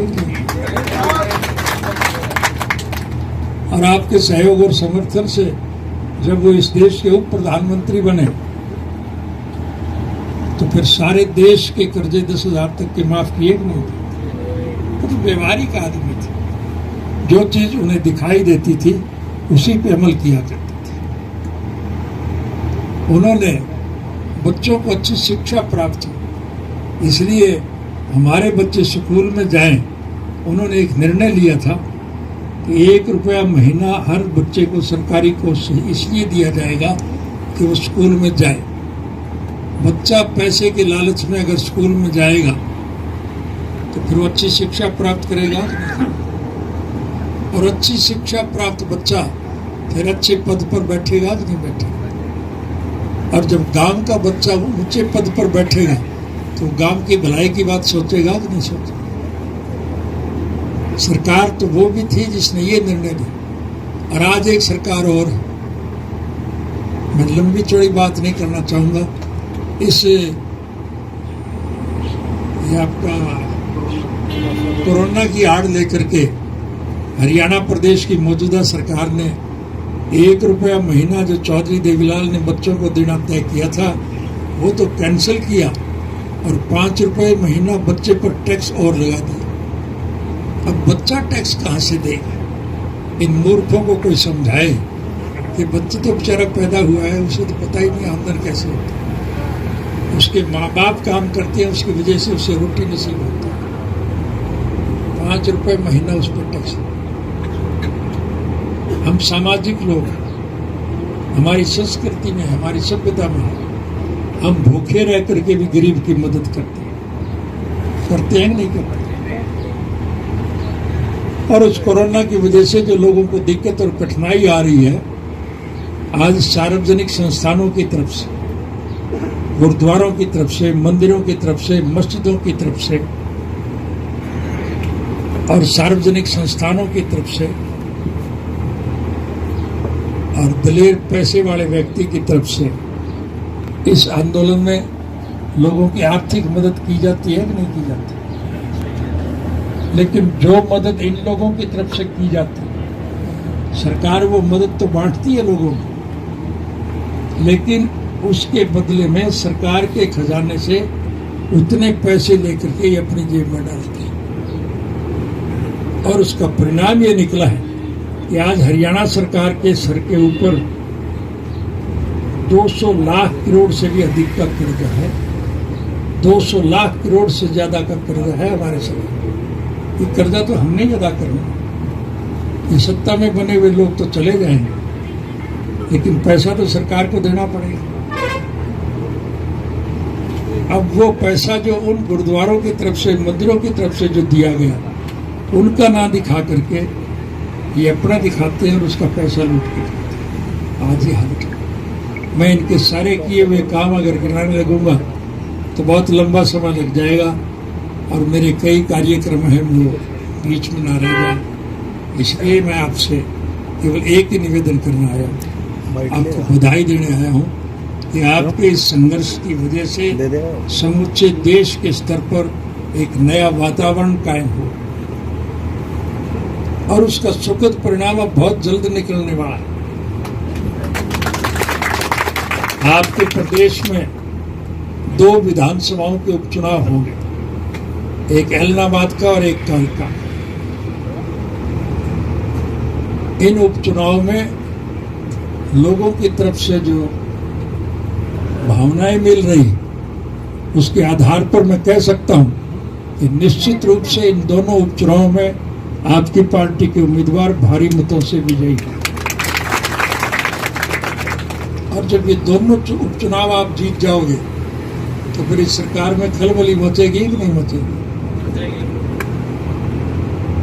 इनके वजीर छोड़ के जाएंगे, इनके विधायक छोड़ के जाएंगे। और आज हालत ये है कि हरियाणा प्रदेश के मुख्यमंत्री को उसके अपने विधानसभा क्षेत्र करनाल में उसके हेलीकॉप्टर को तो लोगों ने उतरने नहीं दिया था। जय जवान, जय किसान, जय जवान, जय किसान। आज लोगों ने एक मन बना लिया, गांव-गांव में बोर्ड लगा दिए हैं कि आप हमारे गांव में नहीं आए। किसी वजीर, ये जब हालत देश में व्यापक है तो फिर ये 2 उपचुनाव के परिणाम निकलने के बाद इनमें भगदड़ मचेगी कि नहीं मचेगी? और जब लोग इनको छोड़ के जाएंगे तो फिर अल्पमत की सरकार तो सरकार नहीं चला सकती। तो फिर निश्चित रूप से हरियाणा विधानसभा भंग हो और सरकार भंग नहीं रह सकती, सरकार तो बननी होती। इसलिए निश्चित रूप से मध्यावधि चुनाव, फिर आपको 4 साल इस कुशासन को और नहीं भुगतना पड़ेगा। मध्यावधि चुनाव जब होंगे तो फिर मेरे कहने की आवश्यकता नहीं। आज तो हरियाणा प्रदेश की दीवार पे एक बात लिखी जा चुकी है, तो जब भी हरियाणा प्रदेश में चुनाव होंगे इंडियन नेशनल लोकदल पार्टी की सरकार बनेगी। ये असलियत है कि नहीं? ये मैं नहीं कह रहा हूँ, आज तो विरोधी भी इस बात को मान करके चल रहे। इसलिए आपका ये जो संगठन है, इसकी वजह से हालात बने, तो मैं आपको पुनः बधाई देता हूँ और आपको विश्वास दिलाता हूँ कि आपके आंदोलन की वजह से आपको निश्चित रूप से सफलता मिलेगी। ये काले कानून जो हैं, इसके लिए हमें धरना और प्रदर्शन करने की आवश्यकता नहीं। सरकार बनने के बाद हम अपनी मन के हिसाब से कानून बनाएंगे। ये कानून अपने आप हम रद्द कर देंगे, आपको चिंता करने की। इस सब के लिए मैं आपका फिर आभार व्यक्त करता हूँ और आपको मेरी बात पर यकीन करने की जरूरत नहीं।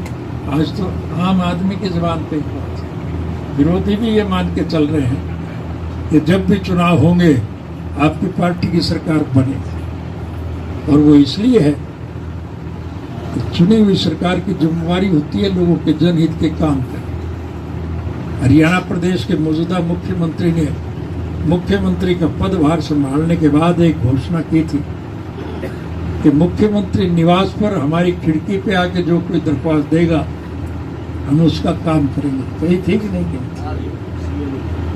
मुझे एक दफा चंडीगढ़ जाने का मौका मिला और मैं किसी मित्र से मिलने जा रहा था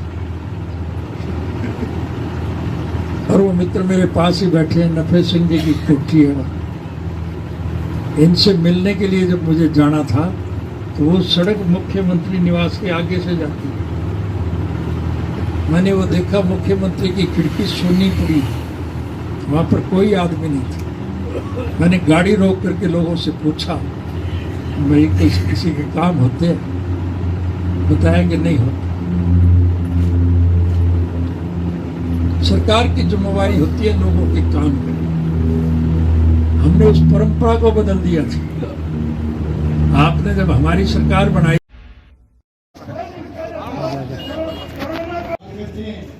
के साथ इंडियन नेशनल लोकदल पार्टी के और पूर्व विधायक है हमारे जज्जर जिले के बादरगढ़ विधानसभा के, वो भी उनके साथ है, उनका भी तालियां बजाकर।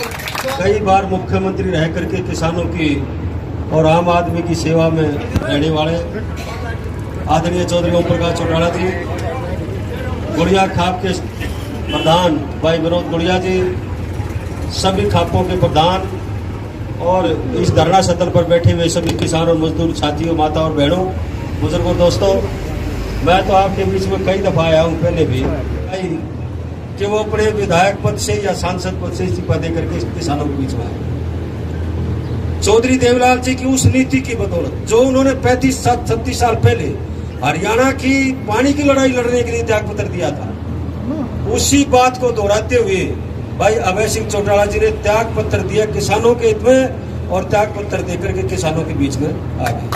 ये चौधरी आदरणीय चौटाला साहब से निवेदन करूंगा कि वो संबोधित करें और अपना आशीर्वाद किसानों को दे ताकि किसानों की लड़ाई को मजबूती से लड़ा जा सके। धन्यवाद। ये देश का हीरो है, चमकेगा कि वो जनहित के कामों में रुचि ले, लोगों की मूलभूत जरूरियात पूरी।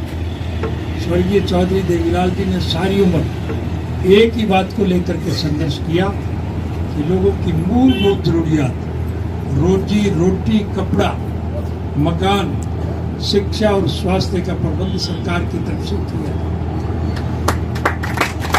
तो व्यवहारिक तौर पर निर्णय लेते थे उन्होंने। आपने कभी किसी ने सोचा ही नहीं होगा कि इस देश में वृद्धावस्था पेंशन भी मुकर्रर हो जाएगी, लेकिन स्वर्गीय चौधरी देवीलाल जब कभी मुख्यमंत्री के तौर पर जाते थे तो सरकारी तौर पे उनके कार्यक्रम चाहे कैसे हों, वो तो अपने हिसाब से गांव के बीच में जाया करते थे और गांव के बीच में बैठ करके लोगों से मिला करते थे। एक गांव में गए, एक बूढ़ा बुजुर्ग चारपाई पर लेटा हुआ था, बीमार सिखाई दी। चौधरी साहब ने जाकर के उससे पूछा कि क्या हाल, तबीयत कैसी है? तबीयत तो मेरी ठीक है, मुझे तो केवल एक ही परेशानी है कि बेटी ससुराल जा रही है और उसको देने के लिए मेरी जेब में 5-10 रुपए भी नहीं।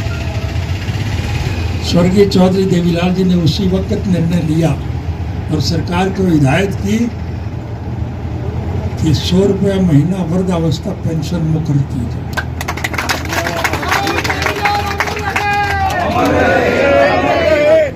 और फिर किसी घर में 2 तो बुजुर्ग होते ही होते, 5,000 रुपए तो आएंगे नहीं महीने, और 5,000 रुपए में इस महंगाई में उन्हें अपने उधर पूर्ण करने में खासा सहयोग मिलता है। सरकार आपकी बढ़ेगी, मेरे कहने की आवश्यकता नहीं, तो लोगों की जबान पर है। और जब सरकार आपकी बढ़ेगी तो पेंशन और ज़्यादा बढ़ेगी, आपको और ज़्यादा सुविधा मिलेगी। हमारी पार्टी का कोई व्यक्तिगत स्वार्थ नहीं, हमारा कोई निजी स्वार्थ नहीं, हमारा कोई राजनीतिक स्वार्थ नहीं, हमारा कोई आर्थिक स्वार्थ नहीं है। हम तो स्वर्गीय चौधरी देवीलाल जी के स्वप्न साकार, हम चाहेंगे कि चौधरी देवीलाल के दिमाग में जो सोच थी वो पूरी की जाए। क्या कभी सोचा था कि कर्जे भी माफ हों। चौधरी देवीलाल जी ने मुख्यमंत्री का पदभार संभालने से पहले एक बात खुल करके कही थी कि सरकार हमारी बनने के बाद हम गरीब के सर पर चढ़े हुए 10-10 हज़ार के कर्जे माफ करें। चौधरी बंसीलाल जी उस वक्त मुख्यमंत्री थे और उनकी तरफ से बयान आया था, वो खुल के कहते थे, आपने भी पढ़ा होगा, सुना होगा, कि चौधरी देवीलाल तो बहकावा दे रहे हैं, कर्जा माफ करना किसी व्यक्ति के इख्तियार में थोड़ा ही।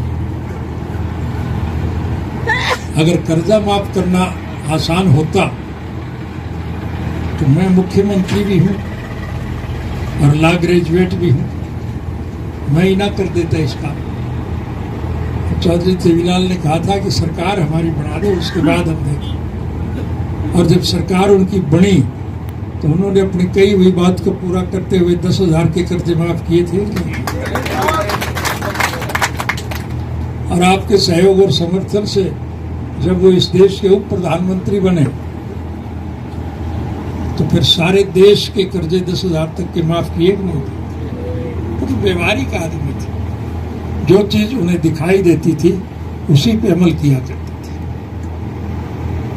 उन्होंने बच्चों को अच्छी शिक्षा प्राप्त हो, इसलिए हमारे बच्चे स्कूल में जाएं। उन्होंने एक निर्णय लिया था कि 1 रुपया महीना हर बच्चे को सरकारी कोष से इसलिए दिया जाएगा कि वो स्कूल में जाए। बच्चा पैसे के लालच में अगर स्कूल में जाएगा तो फिर वो अच्छी शिक्षा प्राप्त करेगा और अच्छी शिक्षा प्राप्त बच्चा फिर अच्छे पद पर बैठेगा कि नहीं बैठेगा। और जब गांव का बच्चा ऊंचे पद पर बैठेगा तो गांव की भलाई की बात सोचेगा कि नहीं सोचेगा। सरकार तो वो भी थी जिसने ये निर्णय लिया, और आज एक सरकार और है। मैं लंबी चौड़ी बात नहीं करना चाहूंगा। इस ये आपका कोरोना की आड़ लेकर के हरियाणा प्रदेश की मौजूदा सरकार ने 1 रुपया महीना जो चौधरी देवीलाल ने बच्चों को देना तय किया था वो तो कैंसिल किया और 5 रुपये महीना बच्चे पर टैक्स और लगा दिया। अब बच्चा टैक्स कहाँ से देगा? इन मूर्खों को कोई समझाए कि बच्चे तो बेचारा पैदा हुआ है, उसे तो पता ही नहीं आमदन कैसे होती है। उसके माँ बाप काम करते हैं, उसकी वजह से उसे रोटी नसीब होती है। 5 रुपये महीना उस पर टैक्स। हम सामाजिक लोग, हमारी संस्कृति में, हमारी सभ्यता में हम भूखे रह करके भी गरीब की मदद करते हैं नहीं करते। और उस कोरोना की वजह से जो लोगों को दिक्कत और कठिनाई आ रही है, आज सार्वजनिक संस्थानों की तरफ से, गुरुद्वारों की तरफ से, मंदिरों की तरफ से, मस्जिदों की तरफ से और सार्वजनिक संस्थानों की तरफ से और दलेर पैसे वाले व्यक्ति की तरफ से इस आंदोलन में लोगों की आर्थिक मदद की जाती है कि नहीं की जाती। लेकिन जो मदद इन लोगों की तरफ से की जाती है, सरकार वो मदद तो बांटती है लोगों को, लेकिन उसके बदले में सरकार के खजाने से उतने पैसे लेकर के ये अपनी जेब में डालती है। और उसका परिणाम ये निकला है कि आज हरियाणा सरकार के सर के ऊपर 200 लाख करोड़ से भी अधिक का कर्जा है। 200 लाख करोड़ से ज्यादा का कर्जा है हमारे सरकार। ये कर्जा तो हमने ही अदा करना। ये सत्ता में बने हुए लोग तो चले जाएंगे, लेकिन पैसा तो सरकार को देना पड़ेगा। अब वो पैसा जो उन गुरुद्वारों की तरफ से, मंदिरों की तरफ से जो दिया गया, उनका ना दिखा करके ये अपना दिखाते हैं और उसका पैसा लूट के खाते हैं। आज ये हालत है। मैं इनके सारे किए हुए काम अगर गिनाने लगूंगा तो बहुत लंबा समय लग जाएगा और मेरे कई कार्यक्रम हैं वो बीच में ना रह जाए। इसलिए मैं आपसे केवल एक ही निवेदन करना आया हूँ, आपको बधाई देने आया हूँ कि आपके इस संघर्ष की वजह से समूचे देश के स्तर पर एक नया वातावरण कायम हो और उसका सुखद परिणाम अब बहुत जल्द निकलने वाला है। आपके प्रदेश में 2 विधानसभाओं के उपचुनाव होंगे, एक एलनाबाद का और एक कालका। इन उपचुनाव में लोगों की तरफ से जो भावनाएं मिल रही, उसके आधार पर मैं कह सकता हूं कि निश्चित रूप से इन दोनों उपचुनाव में आपकी पार्टी के उम्मीदवार भारी मतों से विजयी हैं। और जब ये दोनों उपचुनाव आप जीत जाओगे तो फिर इस सरकार में खलबली मचेगी कि नहीं मचेगी? इनके वजीर छोड़ के जाएंगे, इनके विधायक छोड़ के जाएंगे। और आज हालत ये है कि हरियाणा प्रदेश के मुख्यमंत्री को उसके अपने विधानसभा क्षेत्र करनाल में उसके हेलीकॉप्टर को लोगों ने उतरने नहीं दिया था। जय जवान जय किसान, जय जवान जय किसान। आज लोगों ने एक मन बना लिया, गांव-गांव में बोर्ड लगा दिए हैं कि आप हमारे गांव में नहीं आएंगे। किसी वजीर, ये जब हालत देश में व्यापक है तो फिर ये दो उपचुनाव के परिणाम निकलने के बाद इनमें भगदड़ मचेगी कि नहीं मचेगी? और जब लोग इनको छोड़ के जाएंगे तो फिर अल्पमत की सरकार तो सरकार नहीं चला सकती। तो फिर निश्चित रूप से हरियाणा विधानसभा भंग हो, और सरकार भंग नहीं रह सकती, सरकार तो बननी होती। इसलिए निश्चित रूप से मध्यावधि चुनाव, फिर आपको 4 साल इस कुशासन को और नहीं भुगतना पड़ेगा। मध्यावधि चुनाव जब होंगे तो फिर मेरे कहने की आवश्यकता नहीं।